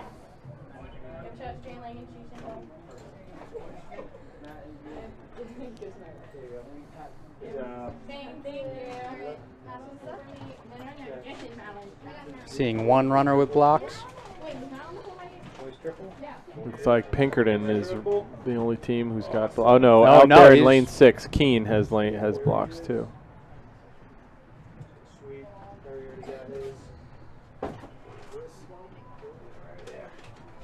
Yeah, Keene with blocks. Looks like Pinkerton just going with the 3-point stance. 3-point stance. Now Pinkerton's got Noah Woodman in their back pocket.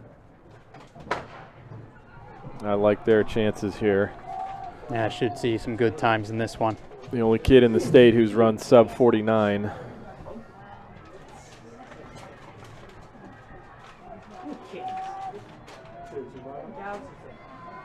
And they've already eaten up that stagger. Yeah, Pinkerton looking great right now. They ate up the stagger on Trinity and Keene. Keith, Mike, and Bedford on their inside, though. So you want me to get roasted the whole time? Maybe you shouldn't go out. Maybe you should take a nice day.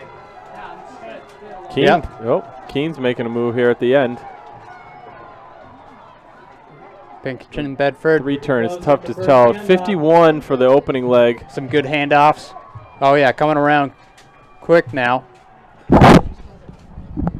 Now this is already a 2-team race. Bedford and Pinkerton.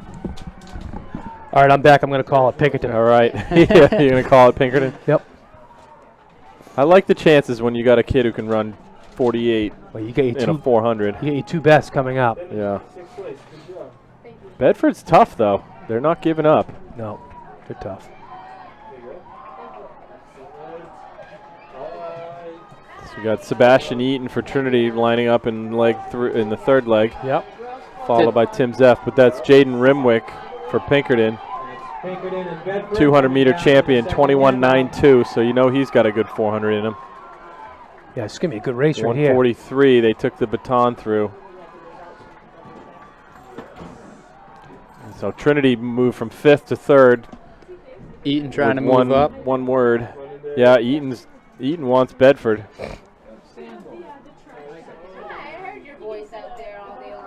Yeah, this would be good if. I mean, look at Rimwick though. His stride is so long. It really doesn't look like he's moving that fast, but he is. If Eaton gets in the house, it'll be good. It'll be Zepp and Woodman. Zepp and Woodman.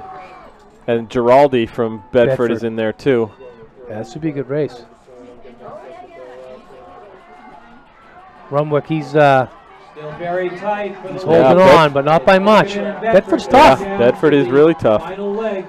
But here comes the real deal right here. Yeah. Would you call him Cut Fargus? Clean handoffs. He's going to take it. Yeah, I mean, look at that. Watch. It'll be close for a while, but then with 100 to go. It's right around the pole vault where you're going to just see the separation. Keen's holding tough. He's got about 2 stride lengths on Bedford right now, and Bedford's holding pretty strong. Watch this. But in about 50 meters, game changes the right gap here. is going to now start he starts to getting grow. up on his toes. I mean, look at that. It's like perfect. Yeah.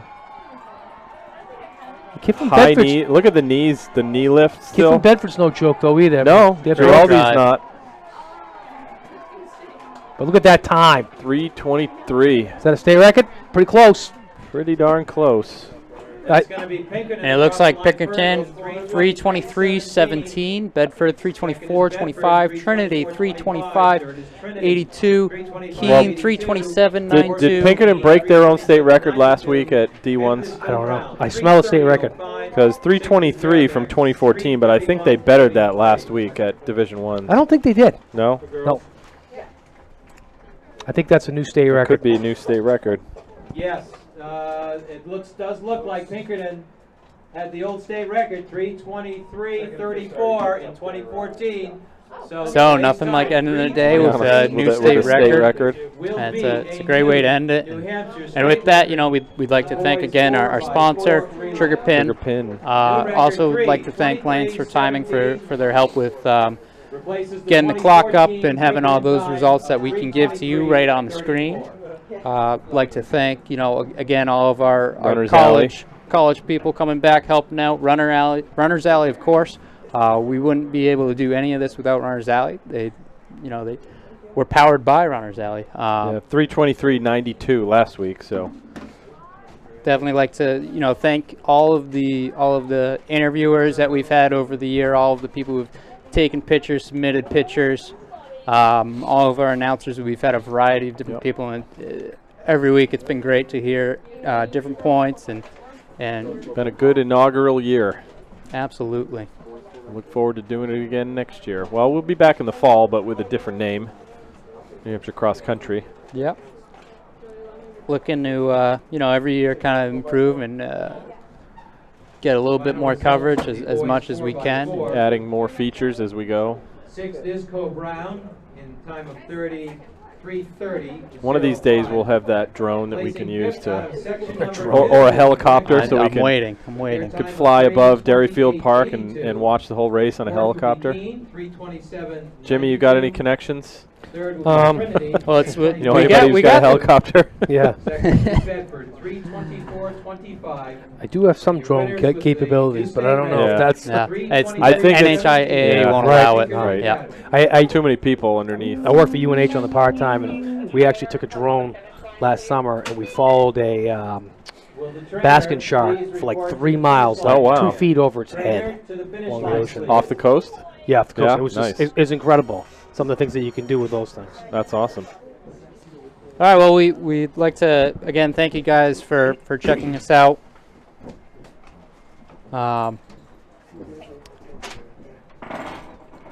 So coming to you, and we'll leave it at this. I'm Dave Zink again. Jim McKenzie. Thank you. Thanks for a great season. Leaving you from the 2017 Meet of Champions. This is NewHampshireTrackandField.com, powered by Runners Alley, and we will see you in the fall.